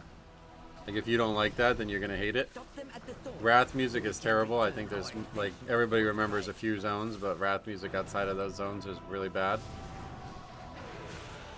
And then Kata was like a nice step back to being good, especially because they redid a lot of like old zone music. So we got the Torn theme. That's like one of my favorite music pieces in any game. But I don't actually remember any like end game music at all from that expansion, so I imagine it wasn't that noteworthy. And then Mop is like probably one of the best music expansions up until recently. And then WoD goes backwards big. And Legion was solid. Legion had some good stuff. But I wouldn't really say it was until like, I think BFA had some excellent, like it was really the Zul'Bazar track. But then Shadowlands knocks it out of the park. Some of the best songs in the game in Shadowlands. And then after Shadowlands, it's been an absolute like stellar, like Dragonflight, War Within, and hopefully now Midnight are all 10 out of 10 every time. Music for the Goblin Zone I find to always be so good. Like in Kata, you mean, or the new one? Because the new one's crazy, yeah. All the Goblin music is insane. Storm Peak and Wrath had great music. Oh yeah. I don't really remember Storm Peak. To be fair, I didn't actually play the game with music on until Mop. But I believe I've spent enough time in the zone since I started doing that I could remember good and bad music. But yeah, for me, TBC, it's like really just chill and like kind of almost like eerie, like especially in Shattrath. It's just so like eerie. I love that. But yeah, then Wrath is just like weird again. What the hell is that? Everyone always big up the Grizzly Hills music. Oh, you don't like Grizzly Hills? Yeah, I mean that stuff I do like, to be honest. It's just the style of music. I mean, it's compared to the new Azure Span one, it's just not as good, but I think Grizzly Hills is definitely overrated. It's just the style of music that makes it like so good. I wouldn't really say that it's like as good as some of the best tracks in the game. Plus the zone just kind of sucked, to be honest. Like there's such little to do there. There's not even like a raid there or nothing. We're gonna attack these, or what are we doing? Full health. Nope. The answer is nope. I don't know why this dungeon's so hard for people all of a sudden. I guess maybe these bosses haven't been nerfed much or something.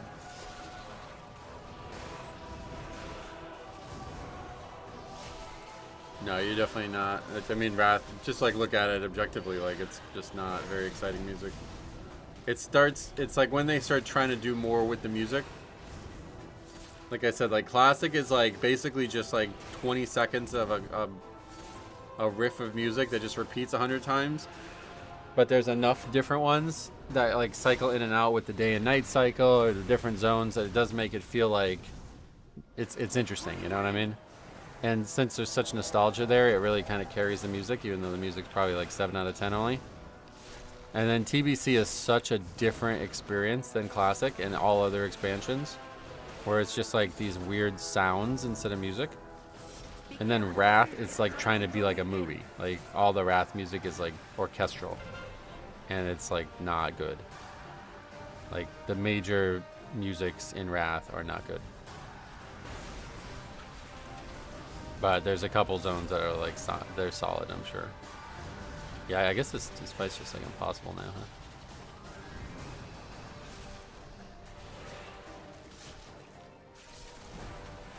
Wrath title screen music has a very nostalgic place in my heart.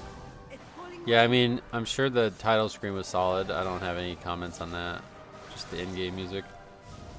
I don't remember all the different title screen musics. I do remember the original MOP title screen, though. That's one of my favorites. I really hate that I never tried MOP Classic. I really fucking hate that. I wish that came out at a better time. I just have no desire to level through fucking TBC and Wrath on MOP. Like,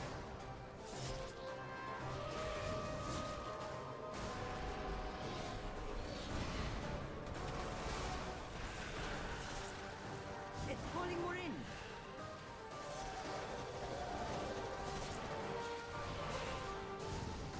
honestly, Hellfire Zone is one of my all-time favorite zones, but not sure if many would agree. Oh yeah? I like it, honestly. It's like a real nice breath of fresh air from classic zones because of how gigantic it is and how many quests are in it. But yeah, not one of the best zones I've ever made, I don't think.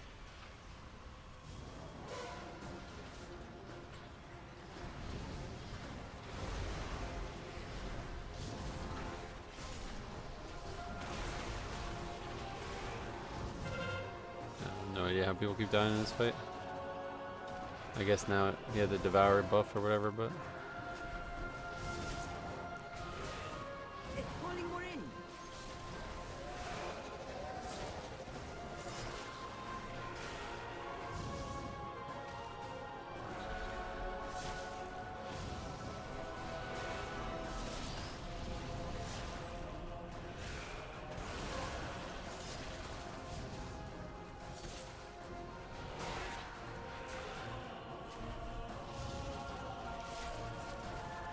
I don't know, second hardest dungeon right now?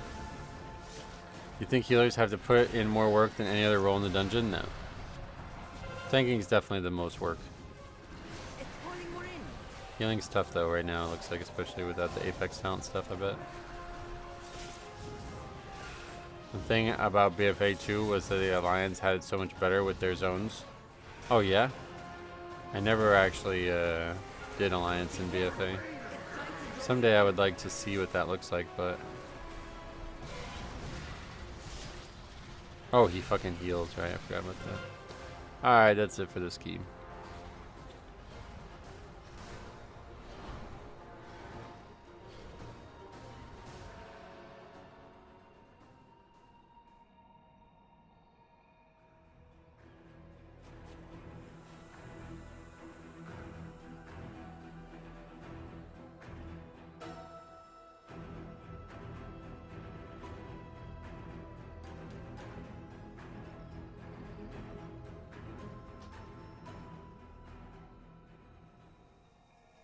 Looks like all that stuff posted yesterday goes live Tuesday. Oh, really? That's cool. Healing is much tougher in Midnight. There are tons of checks, but it's less chunky, so it'll separate good planners from passengers. Oh, yeah.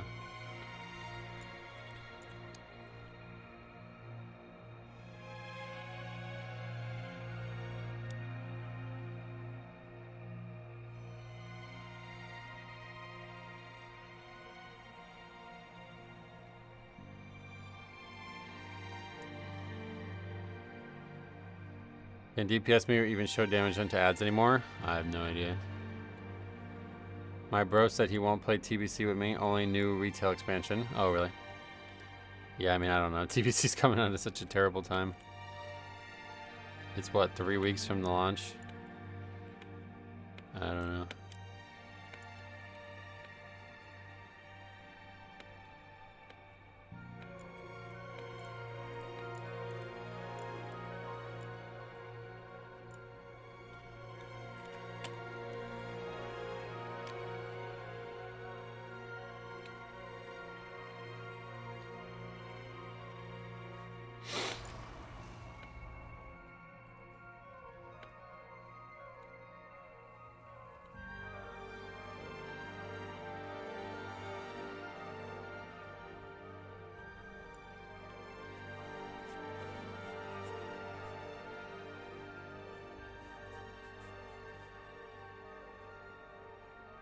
The majority of my retail friends have no interest in Classic. It's not for everyone. Yeah, I think it should be, like, it's like a really good like, I think the two products go really well together, but it doesn't seem like very many people try to make like good memories in both or good situations in both, you know? It's kind of weird because to me they seem like perfect. Like, the biggest issue with retail is that the early game just doesn't exist and is terribly designed now. And the biggest issue with Classic is that the end game just doesn't exist and is terribly designed. So it's like you just play Classic for the early game and the world content, and then you play Retail for the actual like challenging progression level content, you know? It's like fucking perfect. The only thing that sucks is that they don't like share any type of gold or progress or something.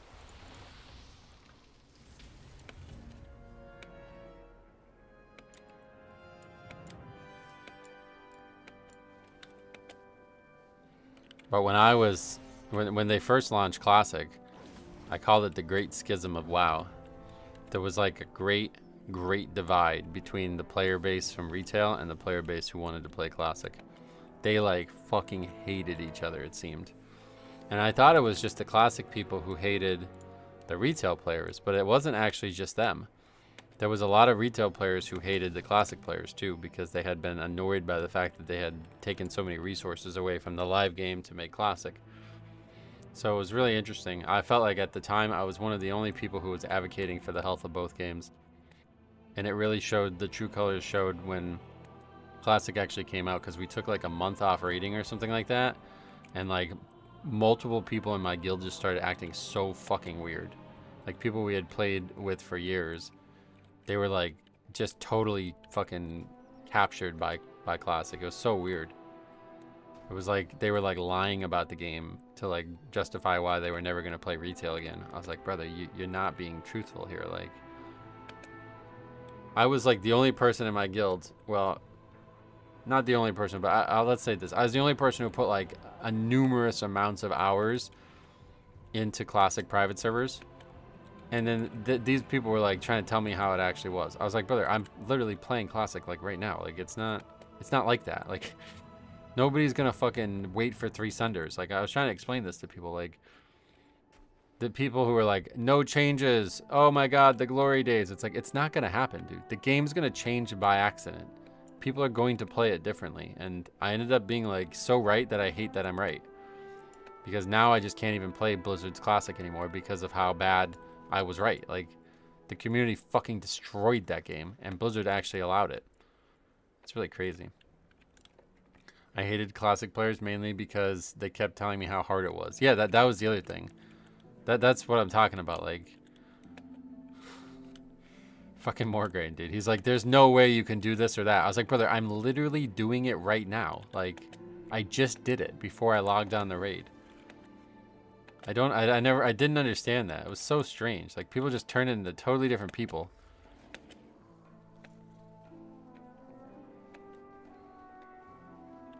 I watched an interview with Ian and lead producer lady, and they said there is almost zero crossover between Retail and Classic. Yeah, I did see that on Wowhead. It's sad. It's really sad, honestly.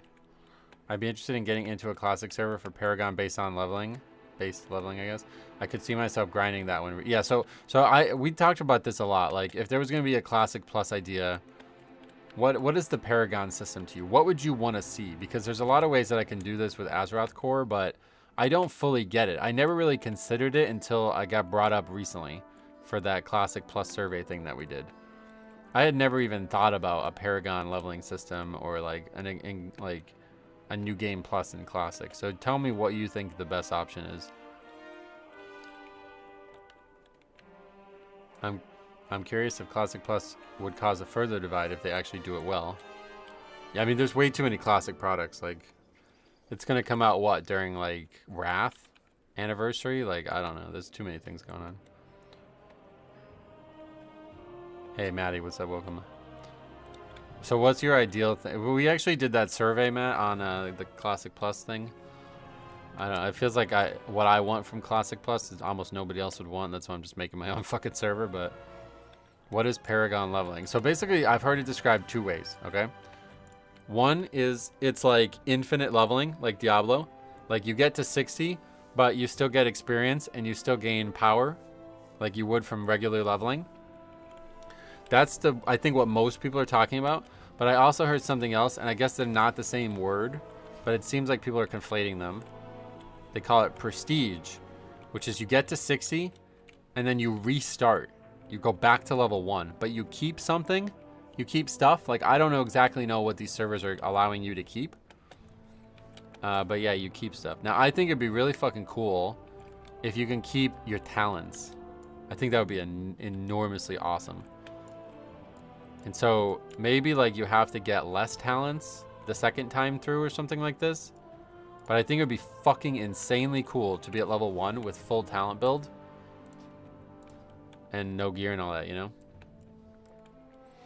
Yeah, level 1 with full kit, but scaled to actually work at level 1. If they did something like that, we might check it out, because I don't actually know how to make that happen on Azeroth Core. That would be pretty nuts.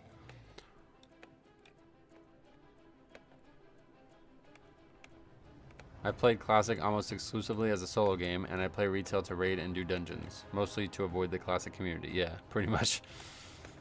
I mean, that's exactly how I'm playing it, to such a degree that I'm not even logging on the servers and just playing it elsewhere. The game mode sounds familiar. I think it was something in Call of Duty. Yeah, that's what people were saying, yeah. Wasn't WoW Classic Season of Discovery, not the Classic Plus? Yeah, I mean, that, to me, from what I can tell, most people who say they want Classic Plus, they just want a bunch of new content, and they already did that with Season of Discovery, so... I don't, like, I'm not really sure what other people want. We should check it out again.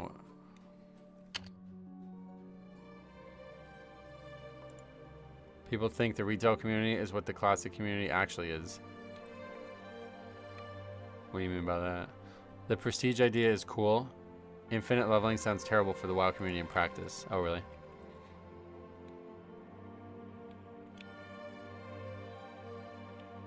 Why can't the people who want Classic Plus just play retail?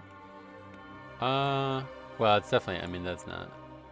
It's definitely way different than retail, right? You could say, like, just play MOP, because that maybe is a little bit closer, but... Class design, massive class design changes, even in TBC and Wrath, right?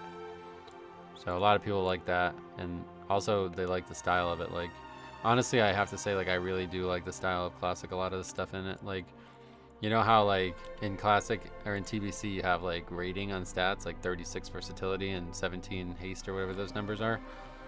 In Classic, it's just like a flat percentage, which is like so. I don't know. I just like that. That's like so much cooler. I'm almost positive Sai was Blizzard's attempt at Classic Plus. And when the community started calling it a Classic Plus test servers, the developers just kind of went with it. Yeah, I don't think they intended to make new raids when it started, but then people seemed to want it, so that's why they did that. People just like the slower pace and not everything being so layered. I think there's, yeah, it'd be interesting to like try to identify like core technology or features that exist in Classic only. Because there's not a lot, but I definitely would say class design and like the theory of class design is like super different than retail. Even just the concept of like class balance is way different.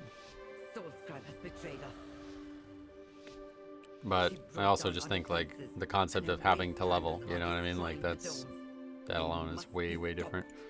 A lot of people just want to actually level and like spend a lot of time sub-max level. And retail does not offer that pretty much at all for any really compelling reason, at least. I mean, I think if anything, it should be retail that does the... Oh, okay. I think retail should be the one that does the Paragon leveling, to be honest. I think that system makes way more sense in retail. But...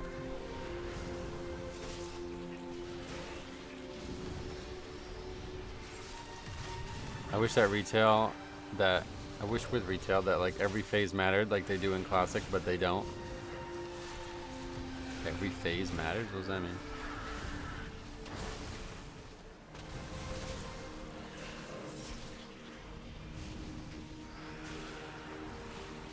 Retail modded with a different leveling system. I know, I actually like all the stuff we've done on Azeroth Core, I would much prefer to do it with like Dragonflight or even War Within or something like. Because there's so many cool talents and so many cool spells and so many cool locations and interesting shit in the game. But they just don't use it. Like, they don't do anything with a lot of it. Like, you could easily make... I've been calling this Mythic Plus leveling. a leveling system that like makes the mobs like +1 harder, and then you get to choose how hard you want it, and there's like affixes and other stuff like that, and there could be like rewards. Like I think honestly the Paragon or Prestige idea is just probably better than that idea, but I had that idea in like BFA, and I was hoping they were going to do something like that to really get people playing like the old world again. Now, to be fair, they kind of solved that problem with the housing stuff. There's millions of people out there playing that old world stuff again. But still, I could come up with very good systems for keeping leveling fresh. And Blizzard just doesn't seem to care. We tell them, just adjust that to select which expansion dungeon zones you want to do with it, and be awesome. Yeah, I mean, Chromie time, you could just do that now. But yeah, there's a lot that they could do, and I guess they just don't do it.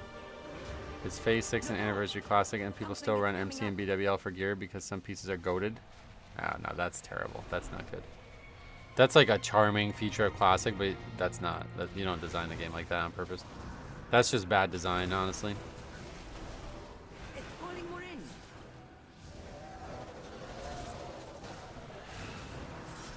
The best chance they had at recapturing that was actually the bad luck protection for Legendaries and Legion, though. That was like the first time that remained true for a long time. And Titan Forging, to be honest. It's really fucking crazy, dude. They had the best ideas in Legion, and then people just hated them, so they got rid of them. But yeah, that problem that you just described goes totally the other direction if we have Titan Forging and bad luck protection for Legendaries in the game again. One major complaint I have about WoW in general is no WoW player does anything without the reward. Well, less do than they should, but I certainly do. I constantly do leveling challenges and stuff just for fun. Lord of the Rings Online lets you edit questing difficulty and tiers. Yeah, see, that's what I mean. That's what I would like to see is like you get like a lot of some big benefit from doing it. I think it'd be really cool.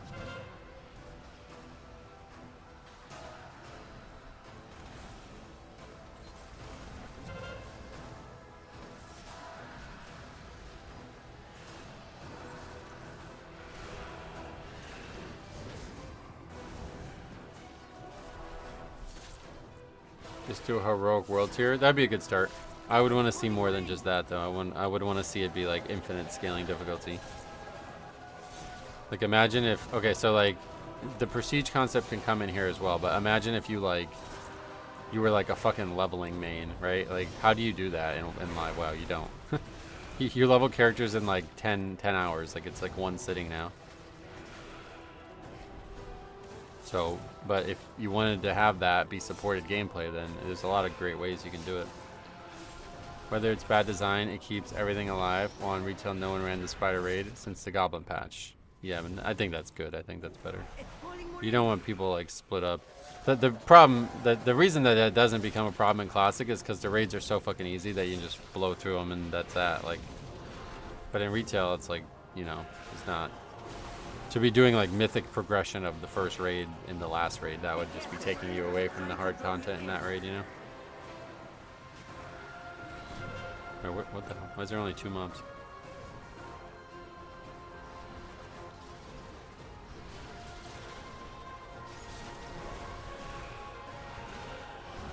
The other thing that you haven't considered on that is that like needing gear from MC, it sucks dick if somebody like tries to come back and get it.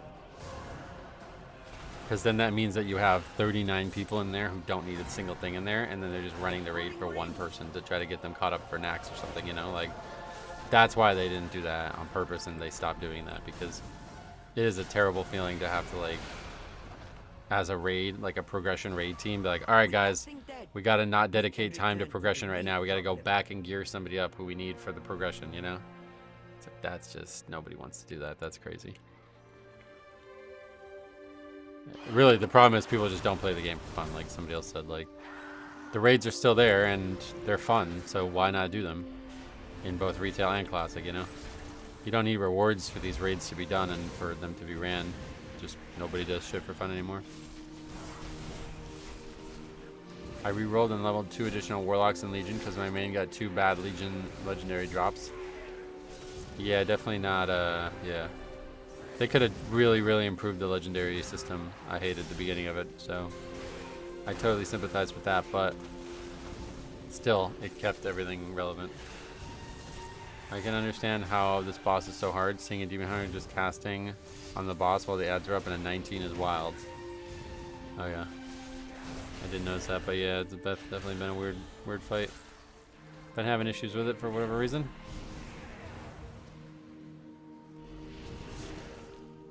Is Lord of the Rings still around? Not really. Very small diehard community still probably, but leveling. I think it's off servers, but there's private servers. We were looking at it a couple months ago.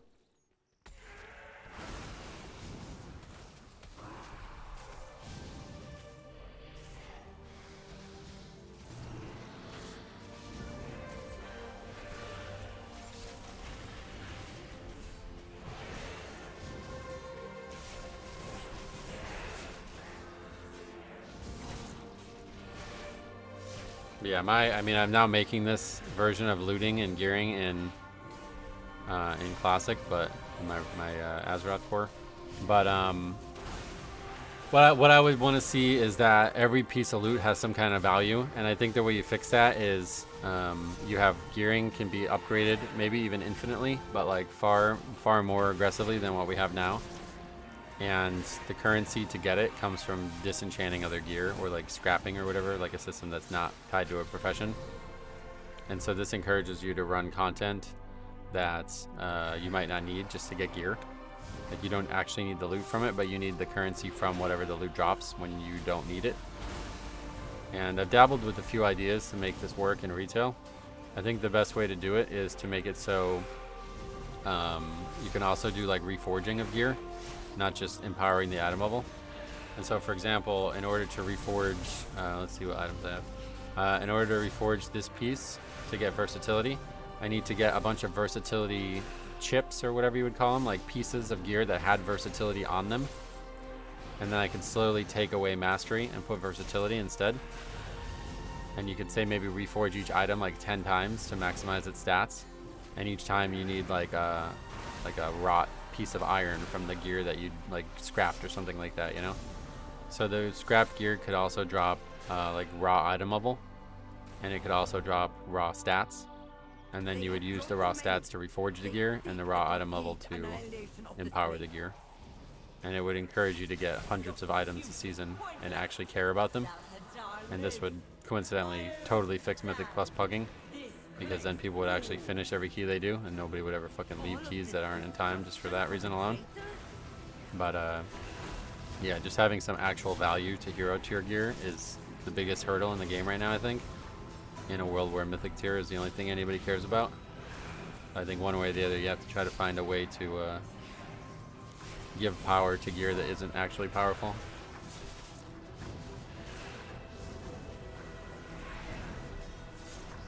How do you feel about Debts removing upgrade of gear back? No, that's not. For retail? That's not. That's like a private server challenge thing or something like that. That sounds ridiculous. I like full loot PvP, that concept, for actual Classic Plus maybe, but...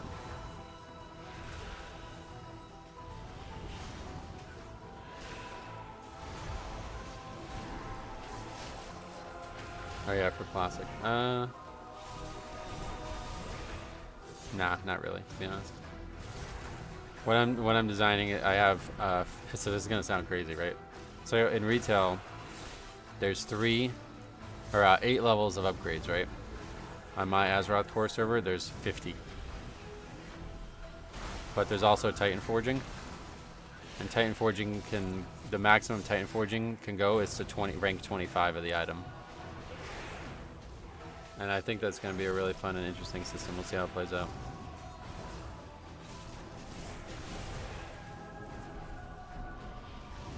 And then you get the way, instead of doing what I just described, the way you get the thing that you need to upgrade the gear is badges, like in TBC and Wrath kind of thing.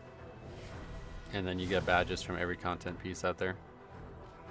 And so you use those, so you run content. There's already rewards for disenchanting the gear. That's a different system in my game. But yeah, then you also run content that gives the badges, and then that gives you the stuff to upgrade your gear. And along the way, you might get a big Titan Forge, so you might want to wait. Like, I imagine the way it will play out for me, it's like I'll probably try to get like a couple hundred badges before I commit anything. Like, certainly have the content on like hyper farm before I commit anything, because you don't want to end up wasting all those. But I also have a I currently have a refund system, which I think would have been amazing for Titan Forge. I think there should have been a refund system for Titan Forging.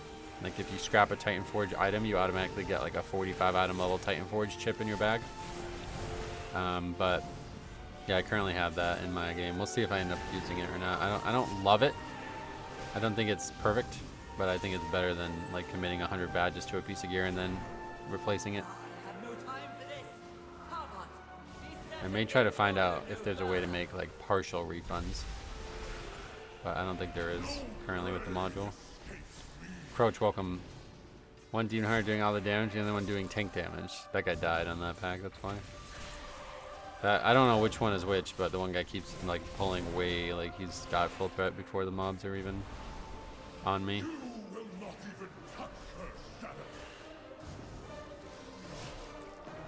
I'm just trying to think of another sync for upgraded gear. Maybe once you are fully upgraded, you can absorb the power and get one permanent stat increase. Well, yeah, so like for me, I would want to just see permanent upgrades almost. Like, I did 50 just because it's a lot of legwork, and I'd imagine I'll never actually get to 50. But if it was like, I should have did more. I should have did like 250. Like, it should go up permanently. Like,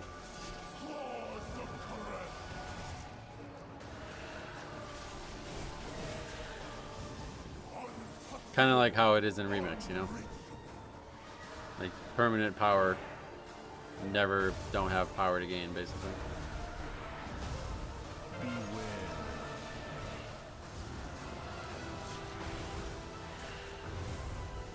Is the Void Demon Hunter spec better DPS spec now? Honestly, I'm not sure. I've seen some good Havoc Demon Hunters, but there's so few playing it, it's hard to say. I think Diablo style Titan Forge would be fun as well. What does that mean? Diablo style Titan Forge. A lot of my concepts that I am trying to make in my private servers, they are things from Diablo, but I don't know what that concept is right there. So if you can explain that, I'd be interested in hearing more about it.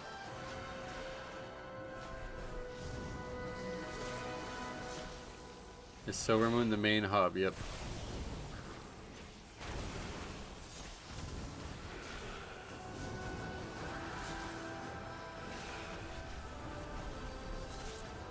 Like, the higher item level you have, it will dynamically give you better gear than you have. Oh, from world drops or something like that? That's interesting. That is probably possible in Azeroth 4. I'm not sure how you would do that, though.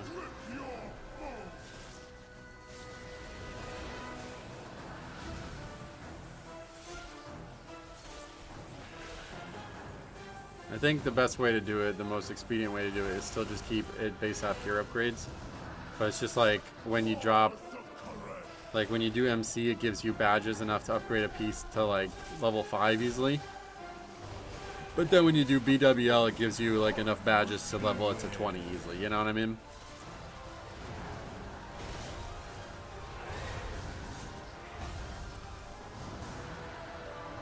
And I still have the random stats on gear too. So on top of the Titan Forging system and gear upgrading system only works on the base stats of the item, but then like you'll be looking for like a trifecta item like they had in Diablo and shit. Like, you want an item that has good stats for your base, but then you'll also want the crazy random stats. And I'm thinking of expanding the enchant system, because the enchant system actually overrides the random stats that get added to the gear. So I'm thinking of adding an enchant for every single random stat that could be on the gear in the random system, and finding a way to make that something that you could obtain as well. So then not only can you get random gear, but you can also get customized gear. And it's like, alright, well, we got our one random stat and it was perfect, so now we put our guaranteed second stat on it, and then it's also a great base item, so this is the one we put all of our badges into, and then that's our best in slot item for the rest of the time. I think that would be a great gearing system, but we'll see. gonna be a very long time before I get to max level, because on top of that, we've also made leveling extremely hard.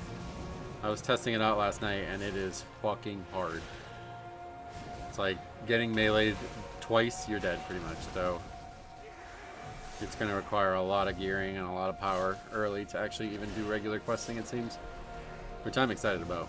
I can't wait to try it. I just don't know how it works like a class for a class with Paladin that doesn't actually have any ranged like options to do stuff and not get meleeed. I think what I have to do for Paladin is give them something like Sacred Shield at level 1 or something like that, so they actually have like a big defensive that they can use regularly.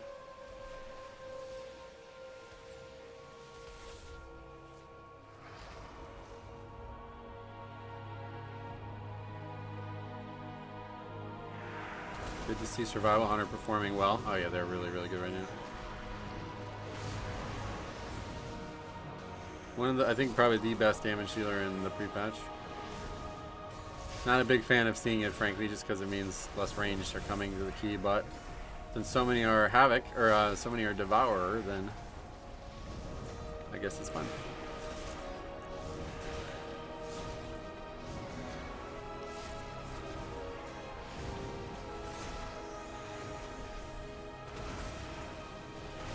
Most hunters are playing survival. It's like really, really powerful. But maybe in the actual midnight launch that won't be true, I don't know.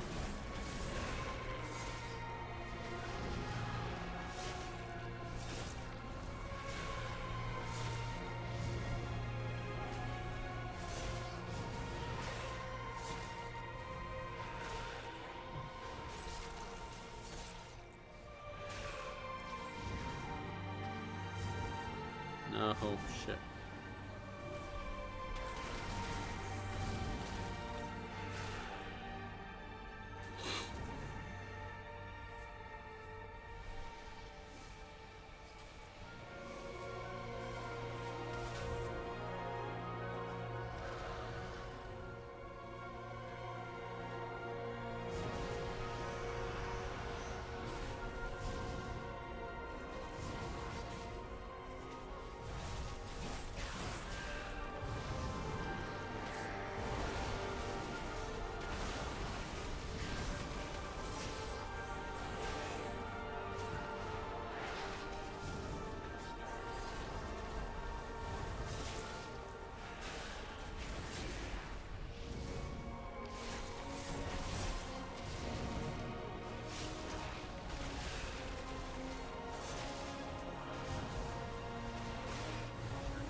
Okay, we have no battle res though. Oh, they're alive, okay.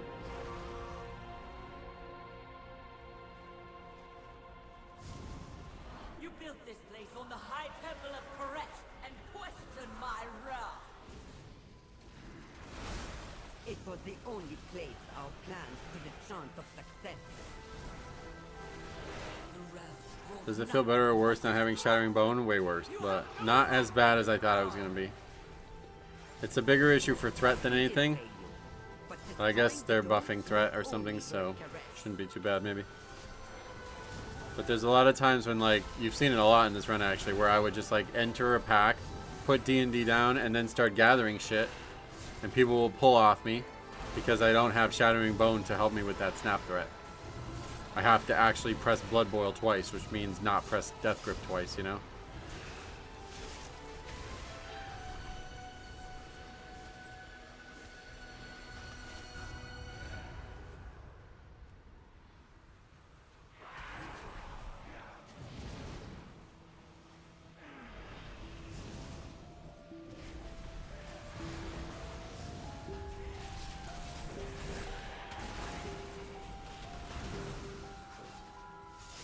No chance for consumption? Very, very unlikely. It would have to be very powerful.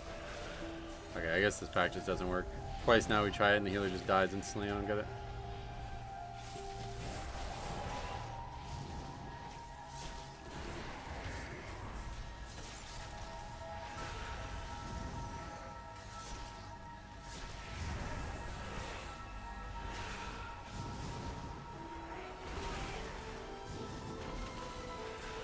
It would have to become our largest damage global, I think, to override the fact that it's this awful, unfun spell to press.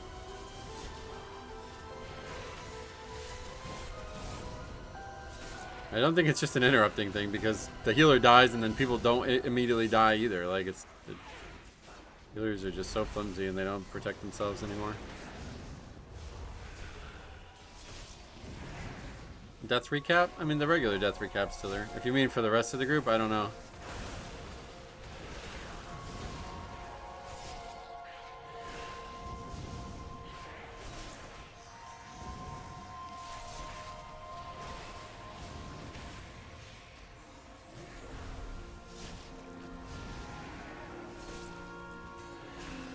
Having a castable spell as a Blood Death Knight feels weird. It feels beyond weird. It's like totally fucks up the rotation.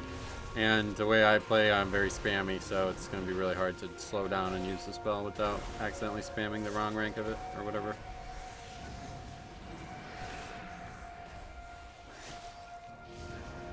Removing interrupts from healer was such a dumb choice. Yep, I agree. But again, they were acting on feedback, so... People asking for interrupts to be removed from healers were dumb, and they listened to them. That's really the way the company is developing content now. They just listen to dumb people, and those people get what they want, and I don't even know that they end up being happy after they get it, but it really fucks everyone else. Holy has a tough go. They're very squishy, and AoE healing is pretty suspect. Oh, really? We just did the Dawnbreaker with the Holy Priest, and they did great, so I didn't think that was the case.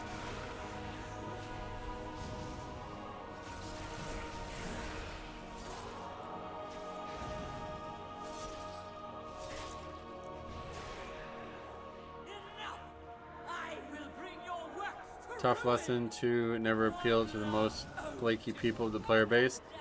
Yeah, it's probably difficult, especially for a fucking company in California, but you just have to put your foot down. Like, listen, we believe we're making the best version of the game. If you don't like it, then don't play. I don't know what else to say, you know?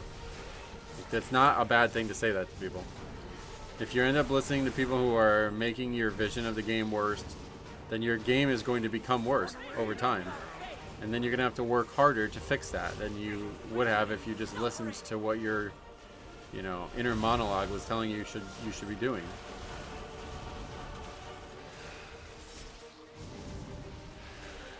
And especially because, like, so many people don't actually want the game to improve. They just want the game to be quicker and have less, like, commitments in it. That's really bad advice. Like, that's terrible advice for a game like this.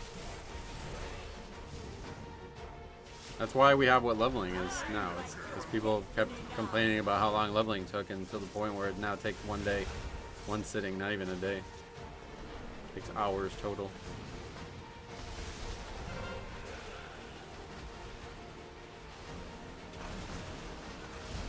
The healer who say, I just play healer to heal, are always the healers who never do anything past forward. Yeah, that's what I mean.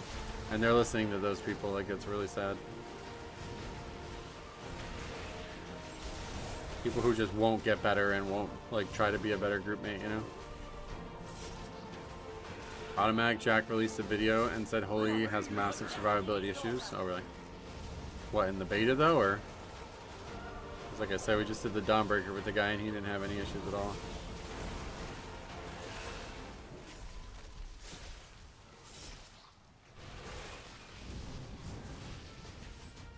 I think I like Holy better than Disc at this point.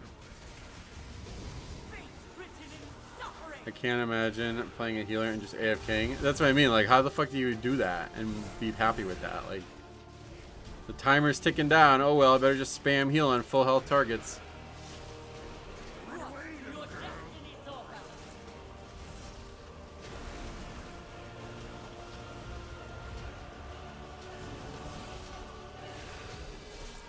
%, I trust Disc the least, man. Yeah, I don't blame you.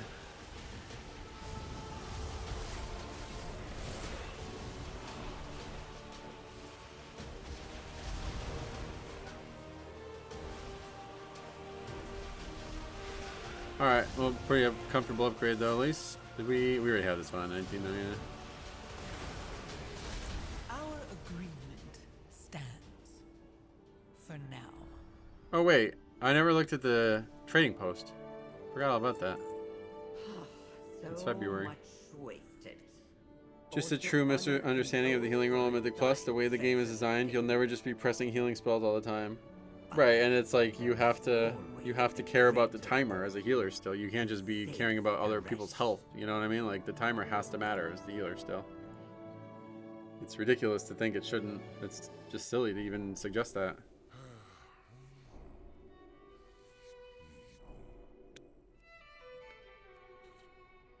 All right.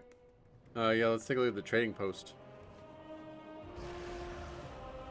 Subway 2 for 6 on 26/26 using code. What does that mean? On February 6th, customers can get 2 6-inch subs for $6 in store or online using promo code 2626promo. So that's 2 days from now.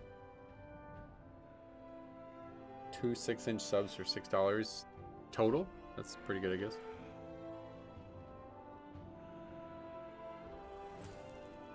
Welcome to the trading post. Alright, yeah, we never checked this out. Oh god, that's awful. I think I might buy nothing this month, to be honest. From what I've seen about it. That looks alright, I guess. Anthony Davis just got traded to the Wizards. Really?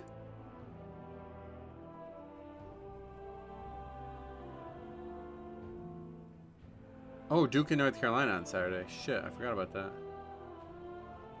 Who else has been traded? Looks like a lot of shit. Harden traded to the Cavs.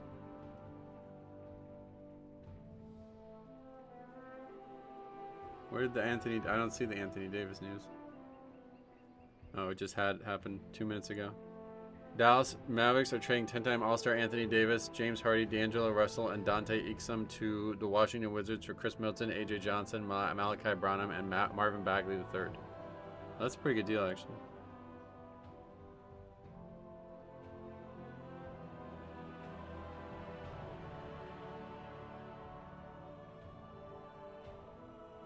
James Harden needs to just fucking retire, I think, dude. Is there like... What the hell is this?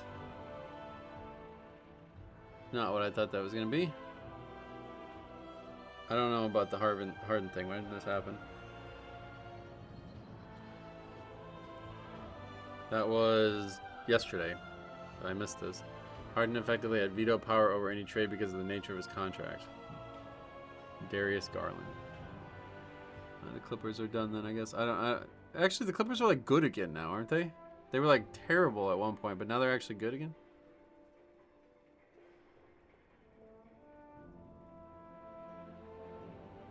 They're like okay, right?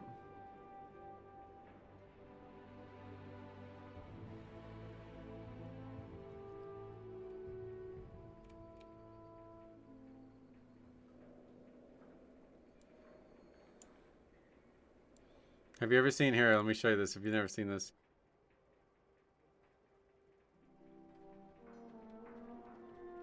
So you know how everybody has like shoe deals, right? Here's Anthony. You guys have probably never seen Anthony Davis's new shoe, huh? He's got a new shoe coming out. That's it right there.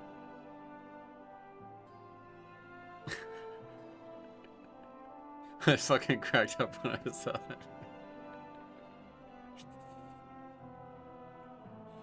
Alright, anyway, what do we got in here? Let's see. That's a one-handed sword.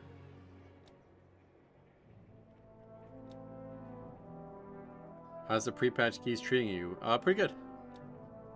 Better than expected. That's a staff. That's an interesting one. Some blood elf looking stuff.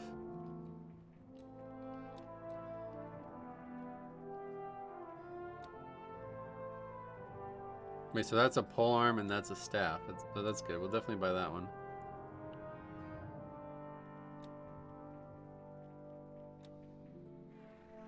And having a blast myself on the Brewmaster. Nice. Yeah, oh, that's pretty good. It's better than I thought it was going to be, that's for sure. Okay, we'll buy that too. I never play a hunter, but I like collecting the bows.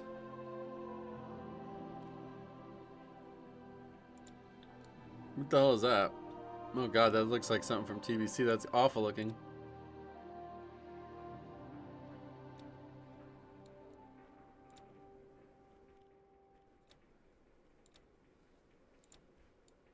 That one's nice. Okay, yeah, definitely buying that one. That one's cool as shit. I like that color a lot.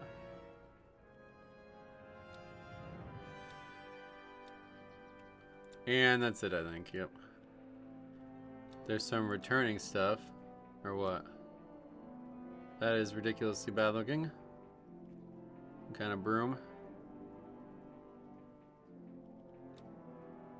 Yeah, I think we're good. Now you gotta get the pink manly war skirt. No, thank you.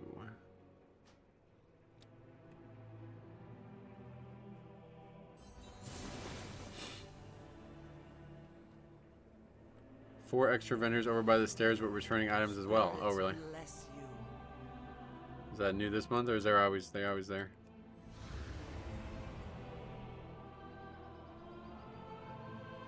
Time is money, friend.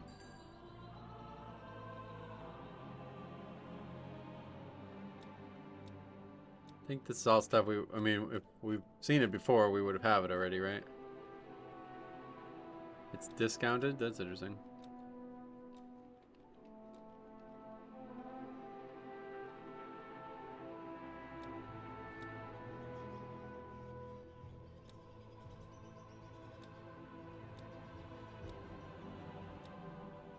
I would imagine that if it's all stuff we have the opportunity to buy in the past, we would have it if we wanted it.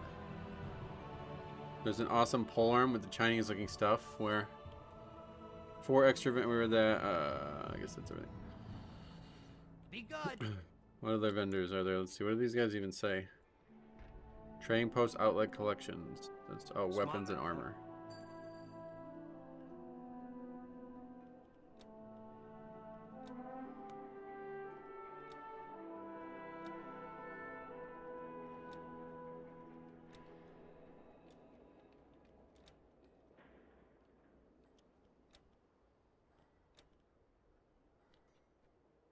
Where you were before? Oh yeah.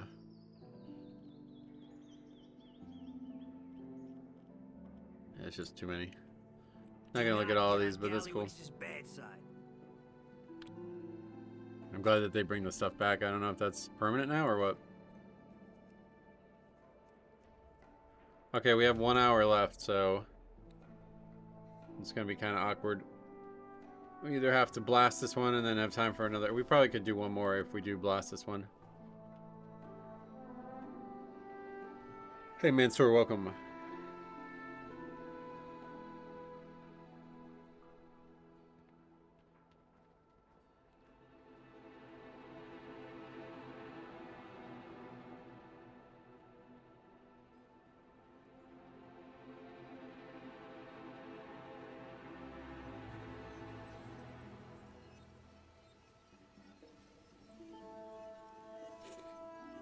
They got some cool witch doctor items in this month. Oh yeah.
They bring him back every February because Trading Post came out in February. Oh, is that how it works? That's cool. I didn't know that. I will not miss Dornegal. Oh, I will. Dornegal was great.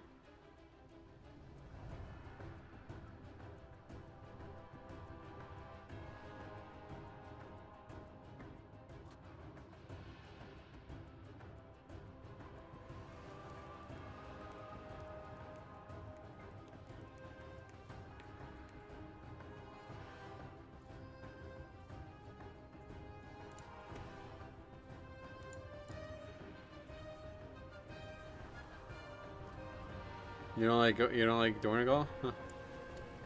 Yeah, I like it.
I feel like this is a generic answer, but I always miss Dalaran. Dalaran's definitely my least favorite. Like, the Legion one was better than the Wrath one, but it's way too small. I fucking hate how small it is. It's really weird. My favorite actual zone, like, my favorite, like, city is Zuldazar by a lot. Like, it's the zone. Like, it's a gigantic city. The cityscape is used for questing. Like, you literally quest inside the city, which is so fucking cool. But my favorite actual hub, because like the hub of Zuldazar is garbage. It's just that little room. My favorite actual hub is probably Shatrith. Shatrith has really grown on me. Now, I never played TBC when it was out. It was like the only expansion. I played it, but I didn't really like play it. I was just basically like a casual. Like I logged on every once in a while only. But yeah, spending time in TBC and different elements and going back there for different reasons over the years has really made me very attracted to it.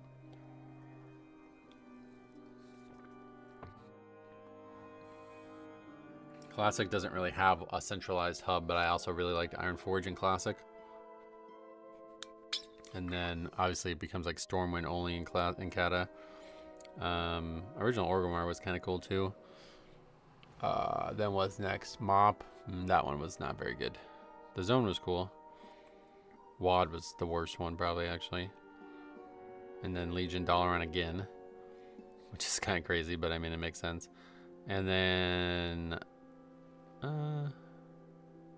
Shadowlands, Ouroboros. I think a lot of hate came to Ouroboros, but I actually liked Ouroboros. The biggest amount of hate I heard was about how it was hard to distinguish the buildings or the like the different rooms of the one main area,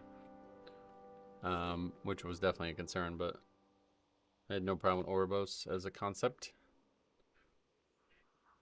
And then obviously Valdraken's one of the greats of all time, and I agree that Dornegal is also one of the greats of all time, so I can't wait to see Silvermoon. Silvermoon's probably going to be the best one ever, as long as the music's good and there's actually content in the city. That's the thing that really sells it for me, is when there's like actually content in the city. I love that. Like, fucking love it.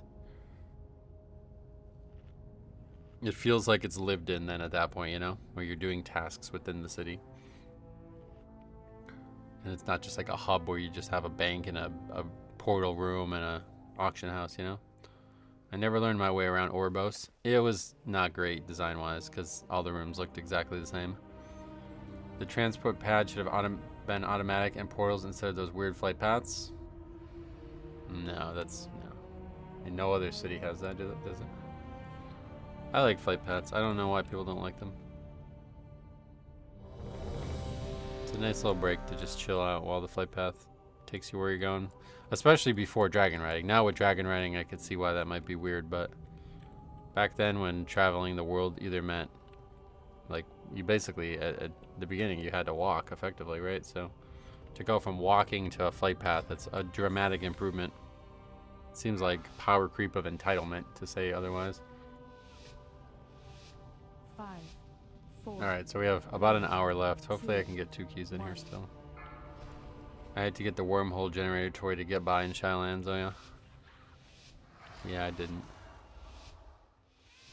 But honestly, I spent more time in my treehouse than I did in Orbos. You often just go from Ardenweald to the other zone, so you just go through Orbos. That's how I always did it. A worthy subject. Let us begin.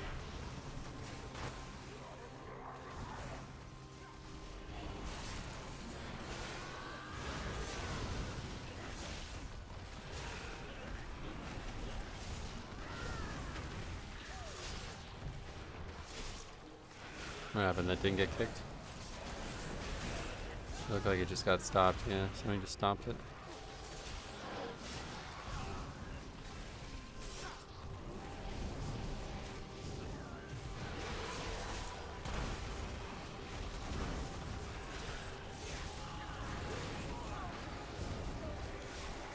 Ironforge and Thunder Bluff? No, those two I like.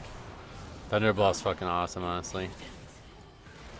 It sucks how bad it is now, because now that there's like the fog has lifted over the zone, you can see all the way to Silithus basically, and it looks really fucking weird. But the original Thunder Bluff is magical. It really is. I mean, all the original cities had such great grandeur to them. I really like Darnassus, even though it was a very weird city. It's so shocking. I did not know this until somewhat recently when I did the recent playthrough on Azeroth Core on my second channel, but Darnassus does not have a blacksmithing trainer. How crazy is that? Seems so crazy. Considering one of the guys for the Mithril Order is a Night Elf.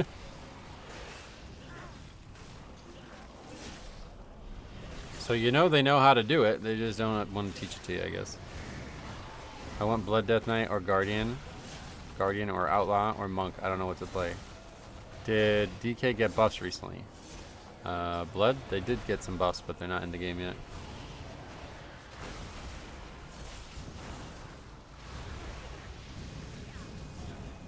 There's only carpenters there.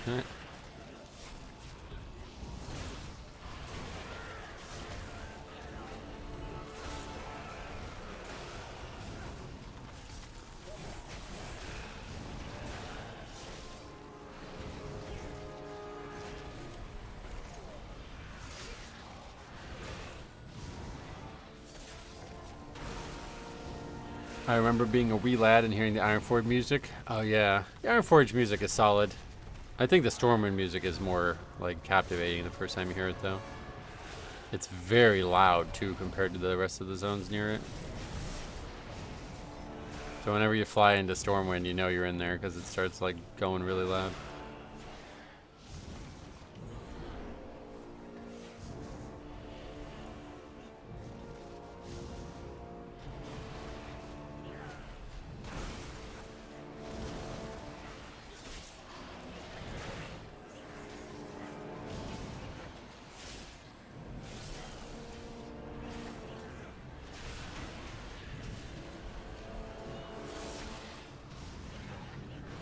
I ran into Undercity once, got lost, and never bothered going there again. I fucking hate Undercity. That's definitely my least favorite one.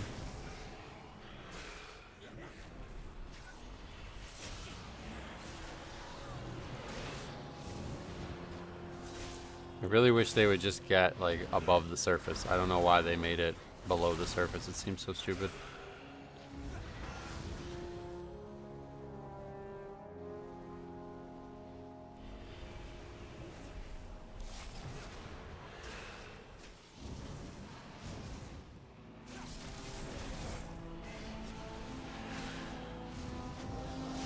I hated Exodar. Oh yeah, Exodar.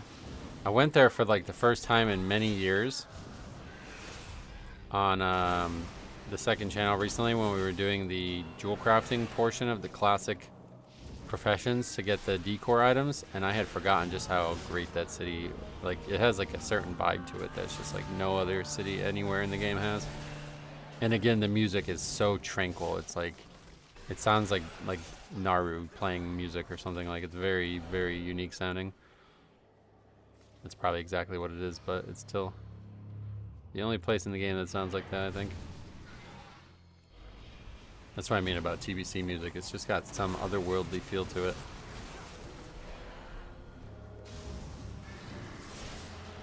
I like the demonic holographs in there. In Exodar.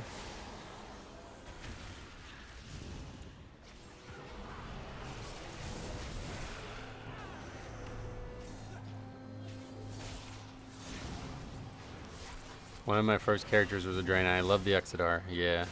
It's actually pretty good. Not very functional and super out of the way, but it's fucking awesome music-wise, and it's just got this crazy, like all the colors and lights and stuff. It's like really atmospheric.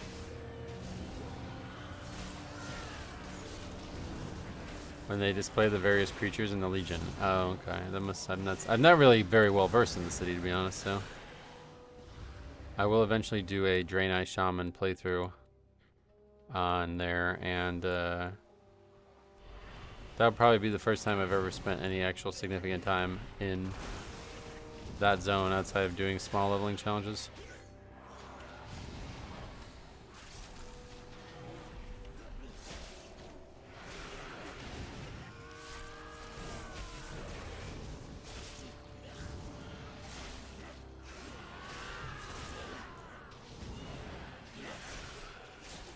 Silver Moon all day, the original one.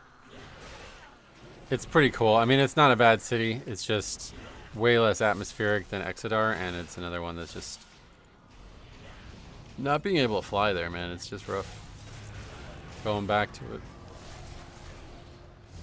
But at least Exodar is all indoors, so it doesn't really feel like you need to fly.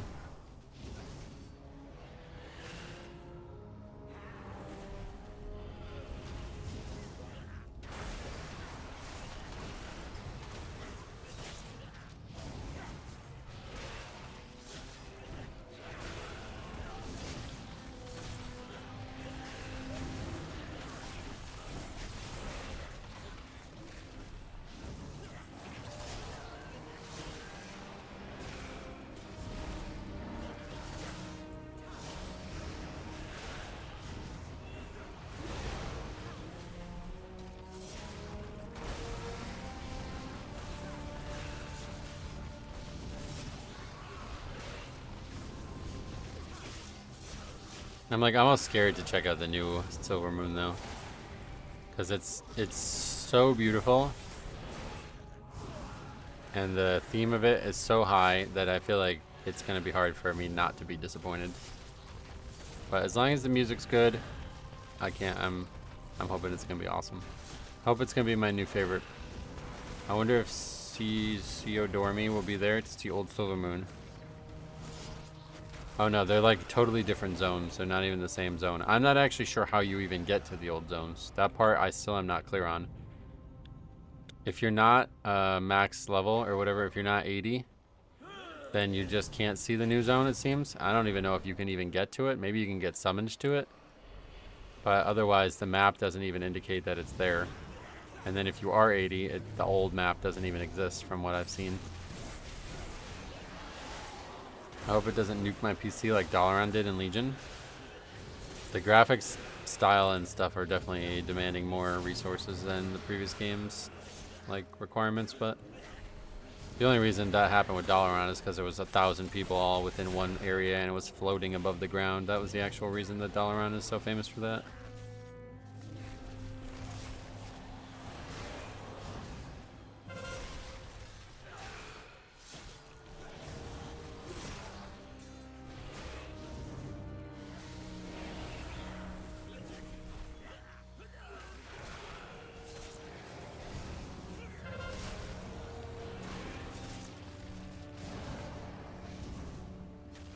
I also had WoW on an HD hard drive.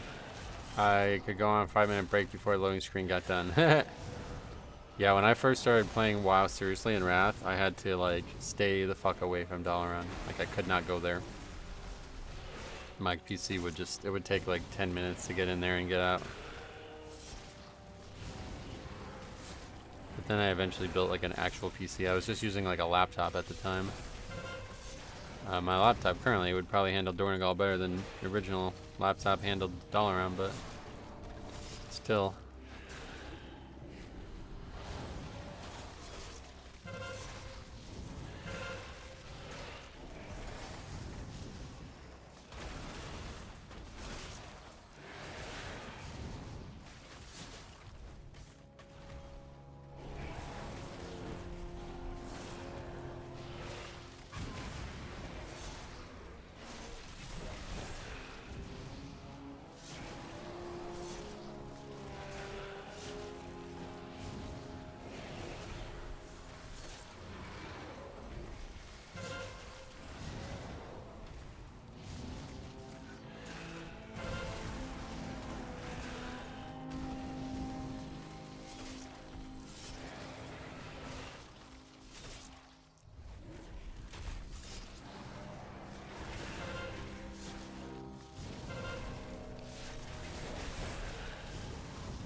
I don't know how she keeps getting aggro this twice now. But if it's on purpose and we survive it, I guess that's fine.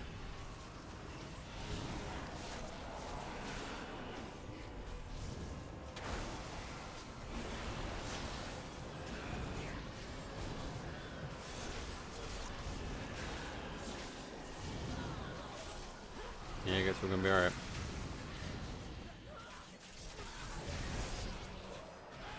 Choke mode, actually.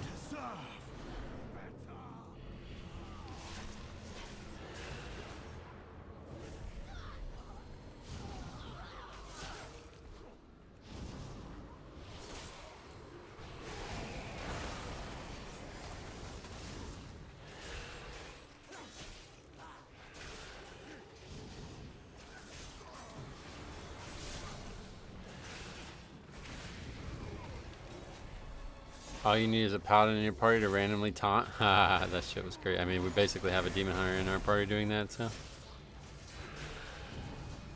Seems like maybe it's a demon hunter thing now. Happens a lot, or they for some reason just do more damage. Like I hit them with blood boil and they ran through my D&D and it just ran right by me.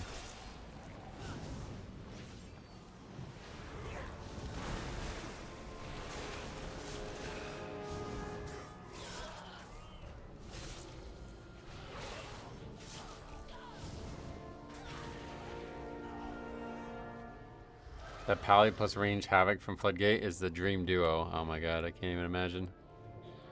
All ranged players.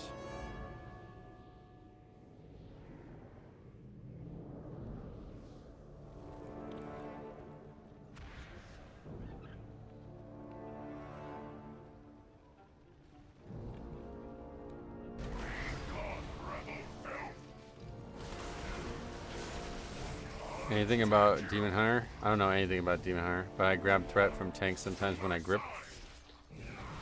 What does grip mean?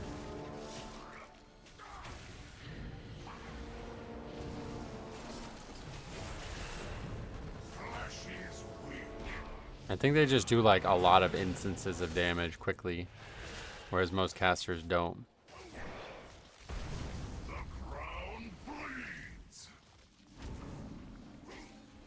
DK grip? What is that? I'm confused. Your comment was, I don't know anything about Demon Hunters, but I grab threat from tanks sometimes when I grip. What does that have to do with Demon Hunters? Oh, you're just saying that, like, I don't know why Demon Hunter is happening, but I do notice it for me as well. That's just a coincidence. That mob, just, you know, he just ran right past me. That's all I was saying, so I guess it's just because the guy did a lot more damage than I did, but it doesn't happen with the Warlock. I don't know why.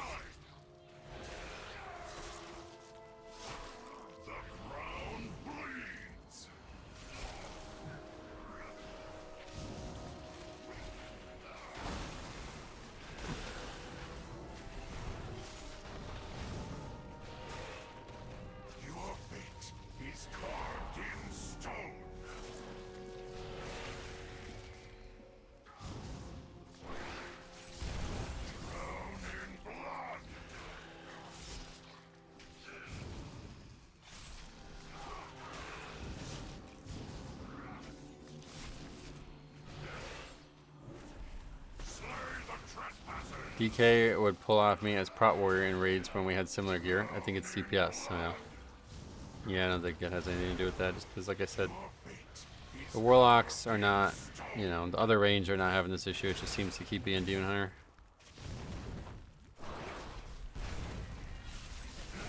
What's the middle HP bar add-on? It's called Sensei Class Resource Bar or something like that. I can't remember exactly, but Sensei is the guy who made it, so.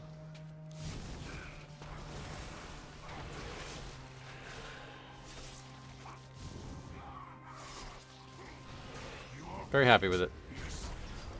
Not exactly what I had in my old weak core, but it's extremely close.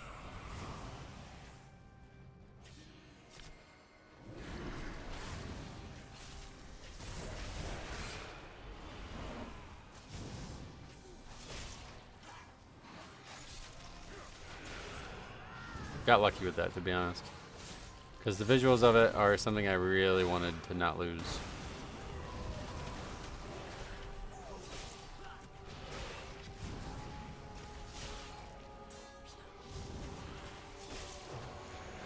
Hopefully they don't ever do some crazy add-on apocalypse like that again now. I would not like to have to go through this a second time.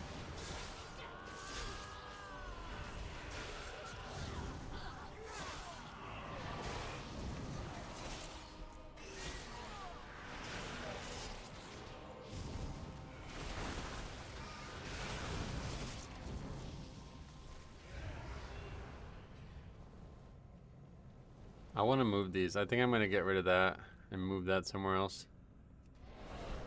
I got to remember to do that, but I think I want to... Because the interrupt tracker that I used to have for my actual interrupt itself was really powerful, and I don't have that anymore. But I think we'll get rid of everything else and just keep the actual interrupt one and put it in a better, like put it right here. That's where it used to be.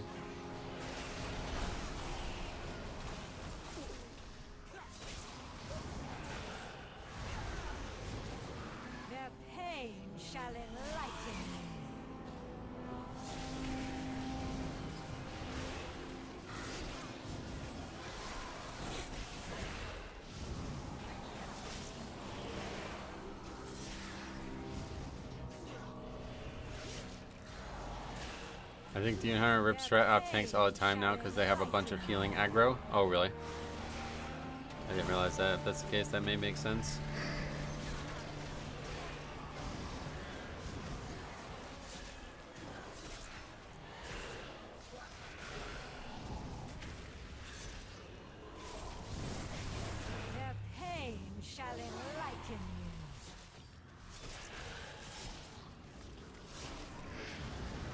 Yeah, we definitely have time for one more after this. Unless something disastrous happens just now. Looking like it's going to be comfortably in time. Their pain shall enlighten you.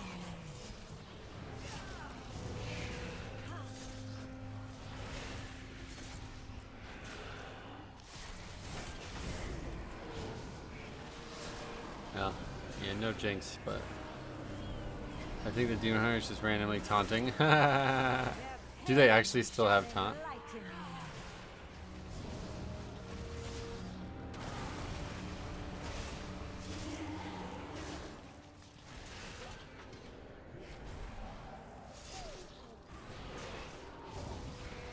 This shit just looks fucking amazing. Like, it's so goddamn cool looking. It's definitely the best looking spec in the game.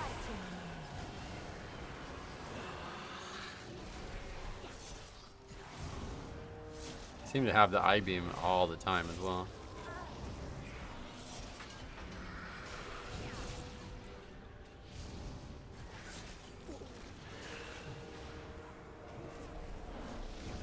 Their pain shall enlighten you.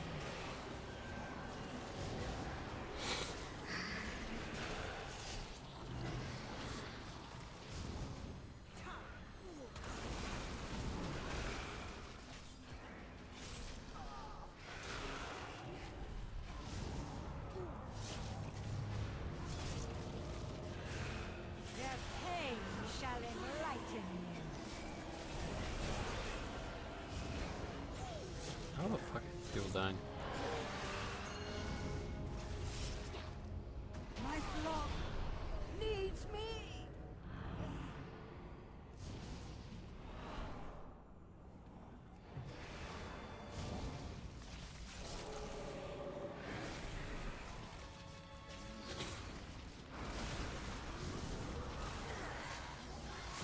Oh, Lust's not even up. What the hell? What do we use it on? Second boss, I guess? I don't... We used it on the trash, do we not? We're just flying through this that fast, maybe? Yeah, I guess that must be it.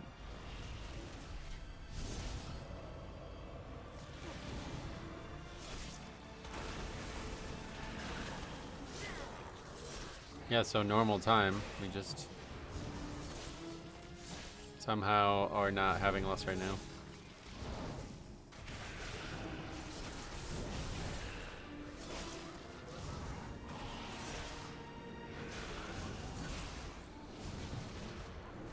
Either that or the first split was slow.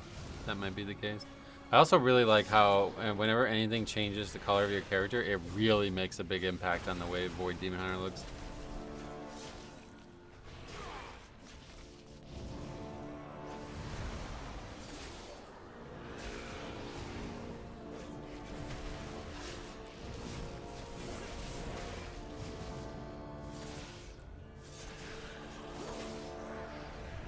Alright, joke mode key here though. We have this one already? Yeah, unfortunately. I must deal with you. Be gone, rabble. Color being so gorgeous helps too. Yeah, it is a very pretty color on its own. I like that dark purple look.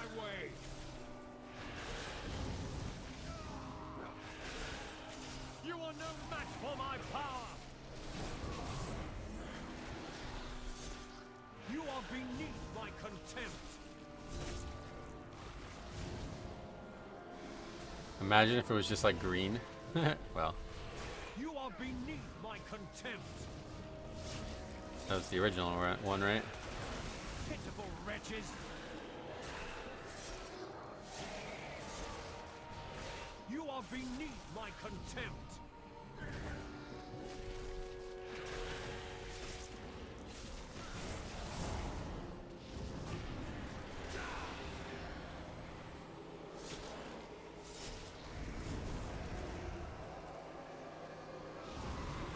The anima overflows.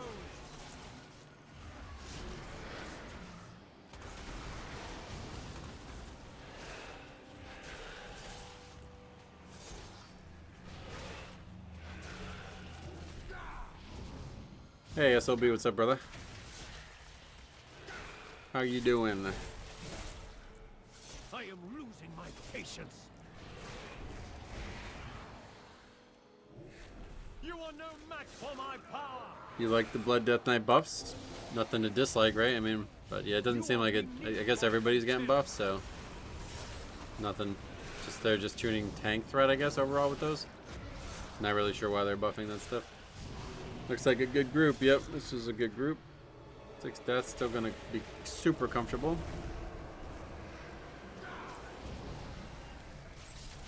I have anima to spare.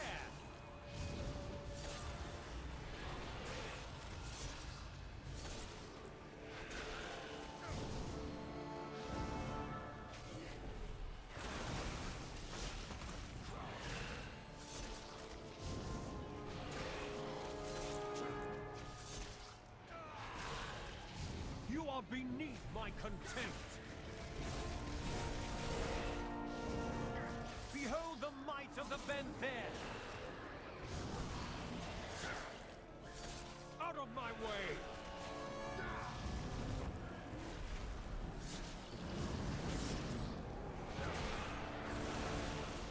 I am losing my patience.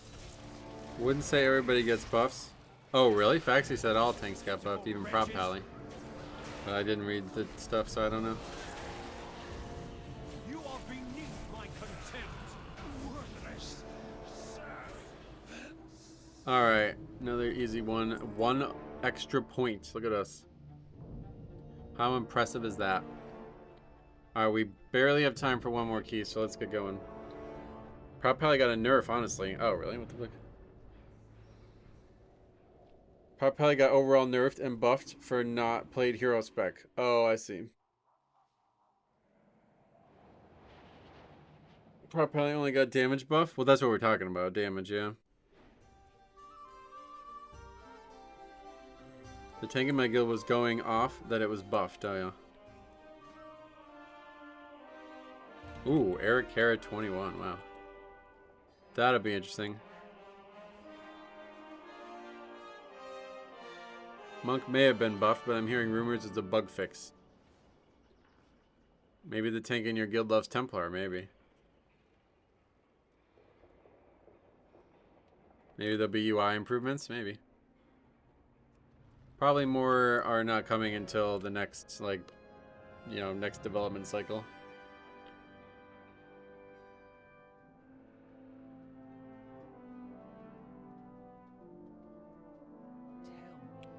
What drives you? Oh, there's an actual Wowhide article?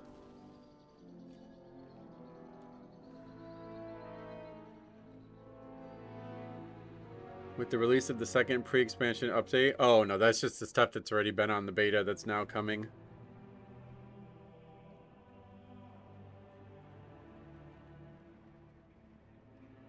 I like that they do this. I like this, like, two-pronged patch thing.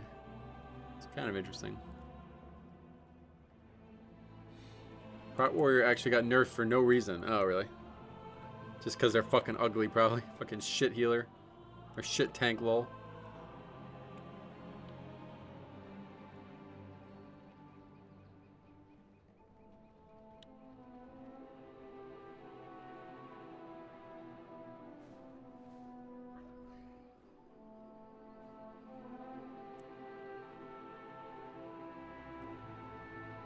Oh, we need Bloodlust.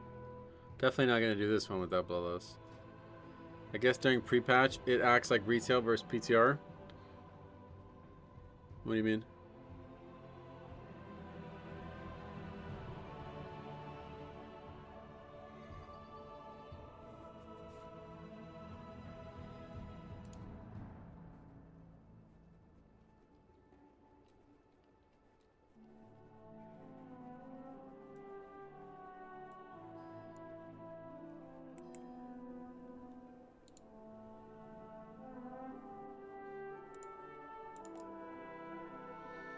The changes come to beta, then push to pre-patch.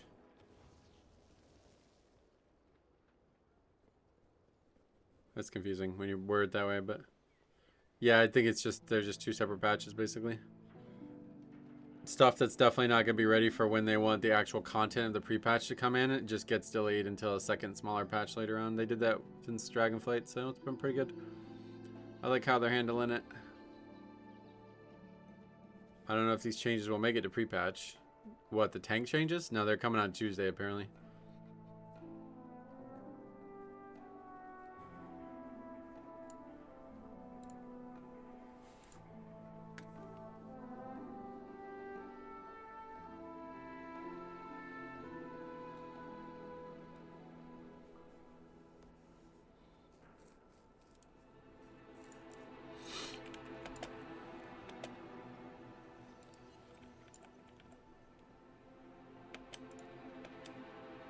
Those changes are what's coming on the 10th of Prepatch, yeah.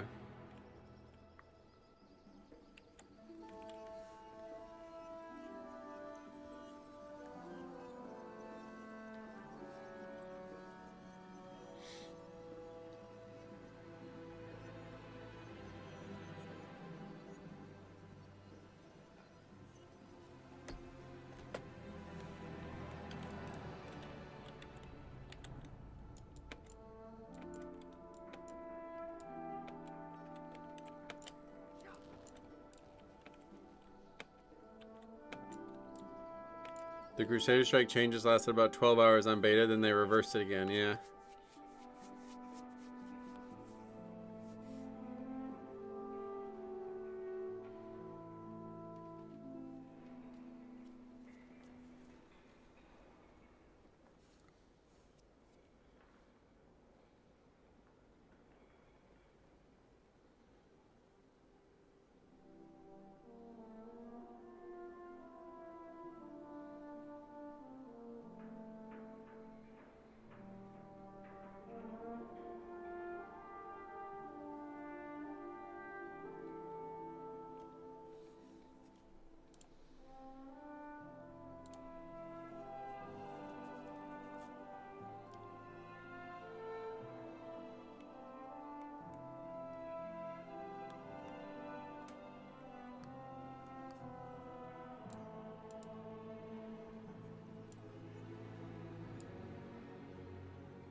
I hate this new surrender function. Why?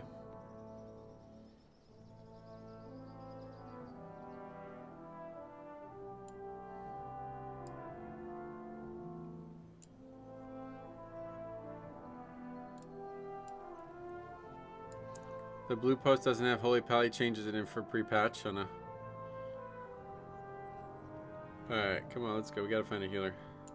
Don't have a ton of time here. We got about... I really could probably go to 3:15, but...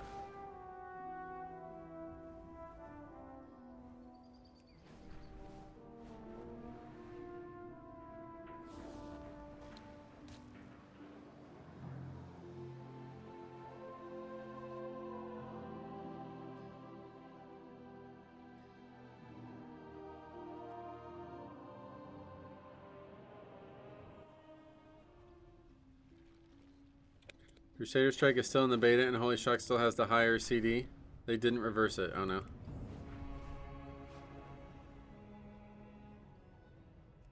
What?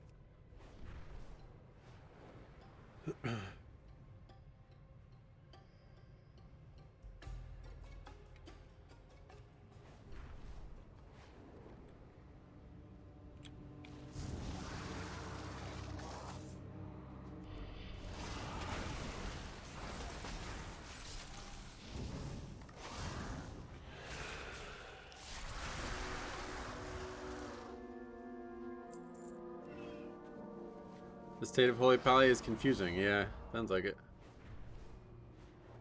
Certainly sounds like it.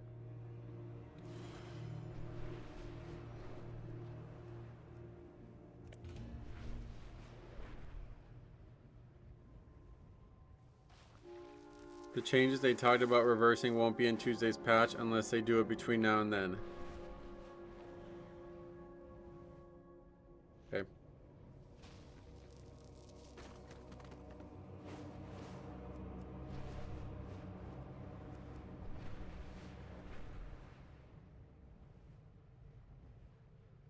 I think the dev that worked on bringing Crusader Strike back simply put down his papers when they told him to reverse everything. Now they are stuck. Oh, really?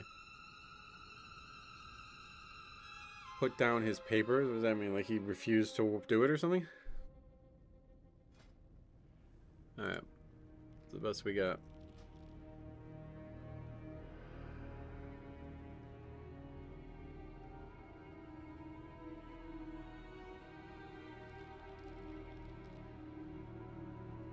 He quit. Oh shit.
Alright.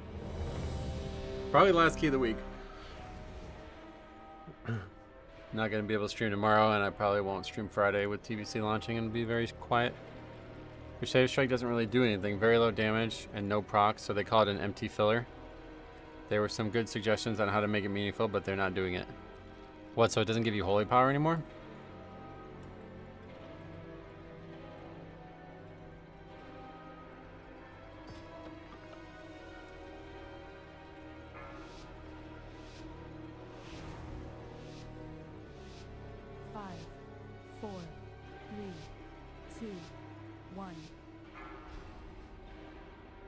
The way forward opens.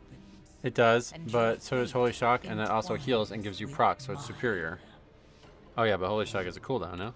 Like, I always, when last time I played Holy Power, it was like you'd use both, and together you would have almost a button every time.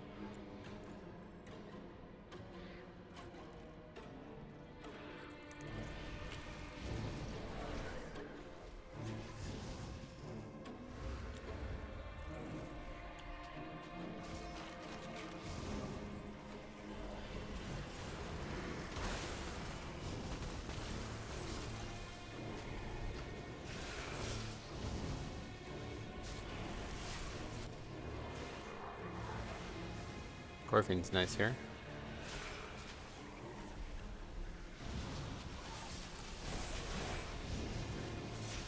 Removal of Crusader Strike.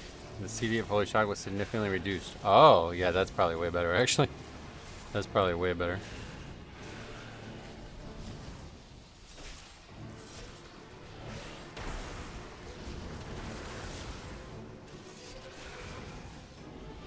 Oh, good old Eric here. I guess we're going to wipe on the first pack, and then we won't have to worry about being late. I really don't understand how these healers die on the way in. I really don't understand this. But some have no problem whatsoever, and others just die instantly. It's like they're stopping to heal or something.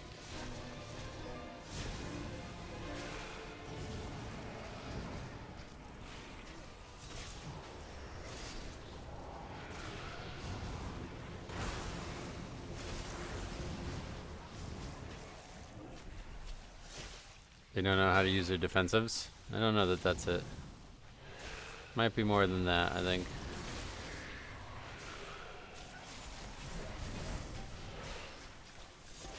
They panic. I mean, that probably certainly got some degree part of it. They're healing and pulling aggro. Yeah, it has to be. I think that's what's happening.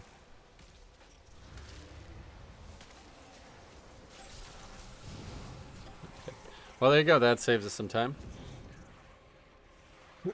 Alright. I definitely don't have time to try it again, so I gotta get off around 3:15ish, so. Yeah, that's that dungeon. Get past that pack, it usually goes well, but I don't really have anything else to do for the next 15 minutes, so.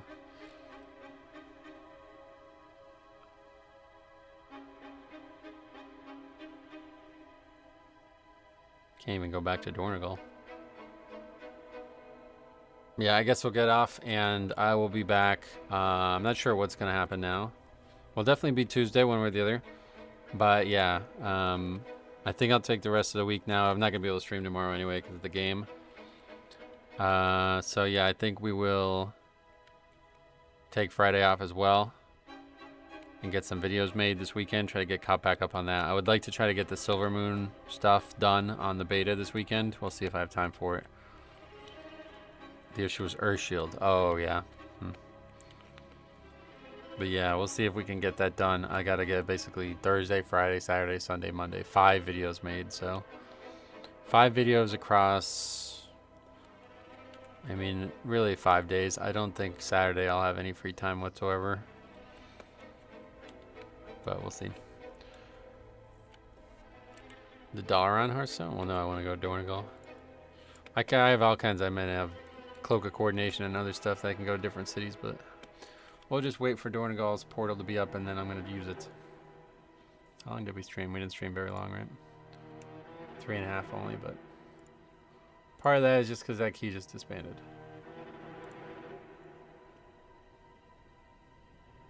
But yeah, hopefully we'll have some good videos. I'm not sure that we actually have 5 pre-patch keys to show this weekend. Probably not, but we definitely, it looks like we have at least 2 bangers based on the titles. And we'll see what the other ones that have been submitted look like. 4 Elves Dance to Invite Tank is one from January 30th. So, don't know what that's going to be about. We'll have to take a look at it. But yeah, alright, I'm going to take off. We'll see you guys after the weekend, I guess, probably. We're in the videos. But yeah, stay tuned. Hopefully the second channel will be back to operational. Thanks for watching. We'll see you guys in the next one.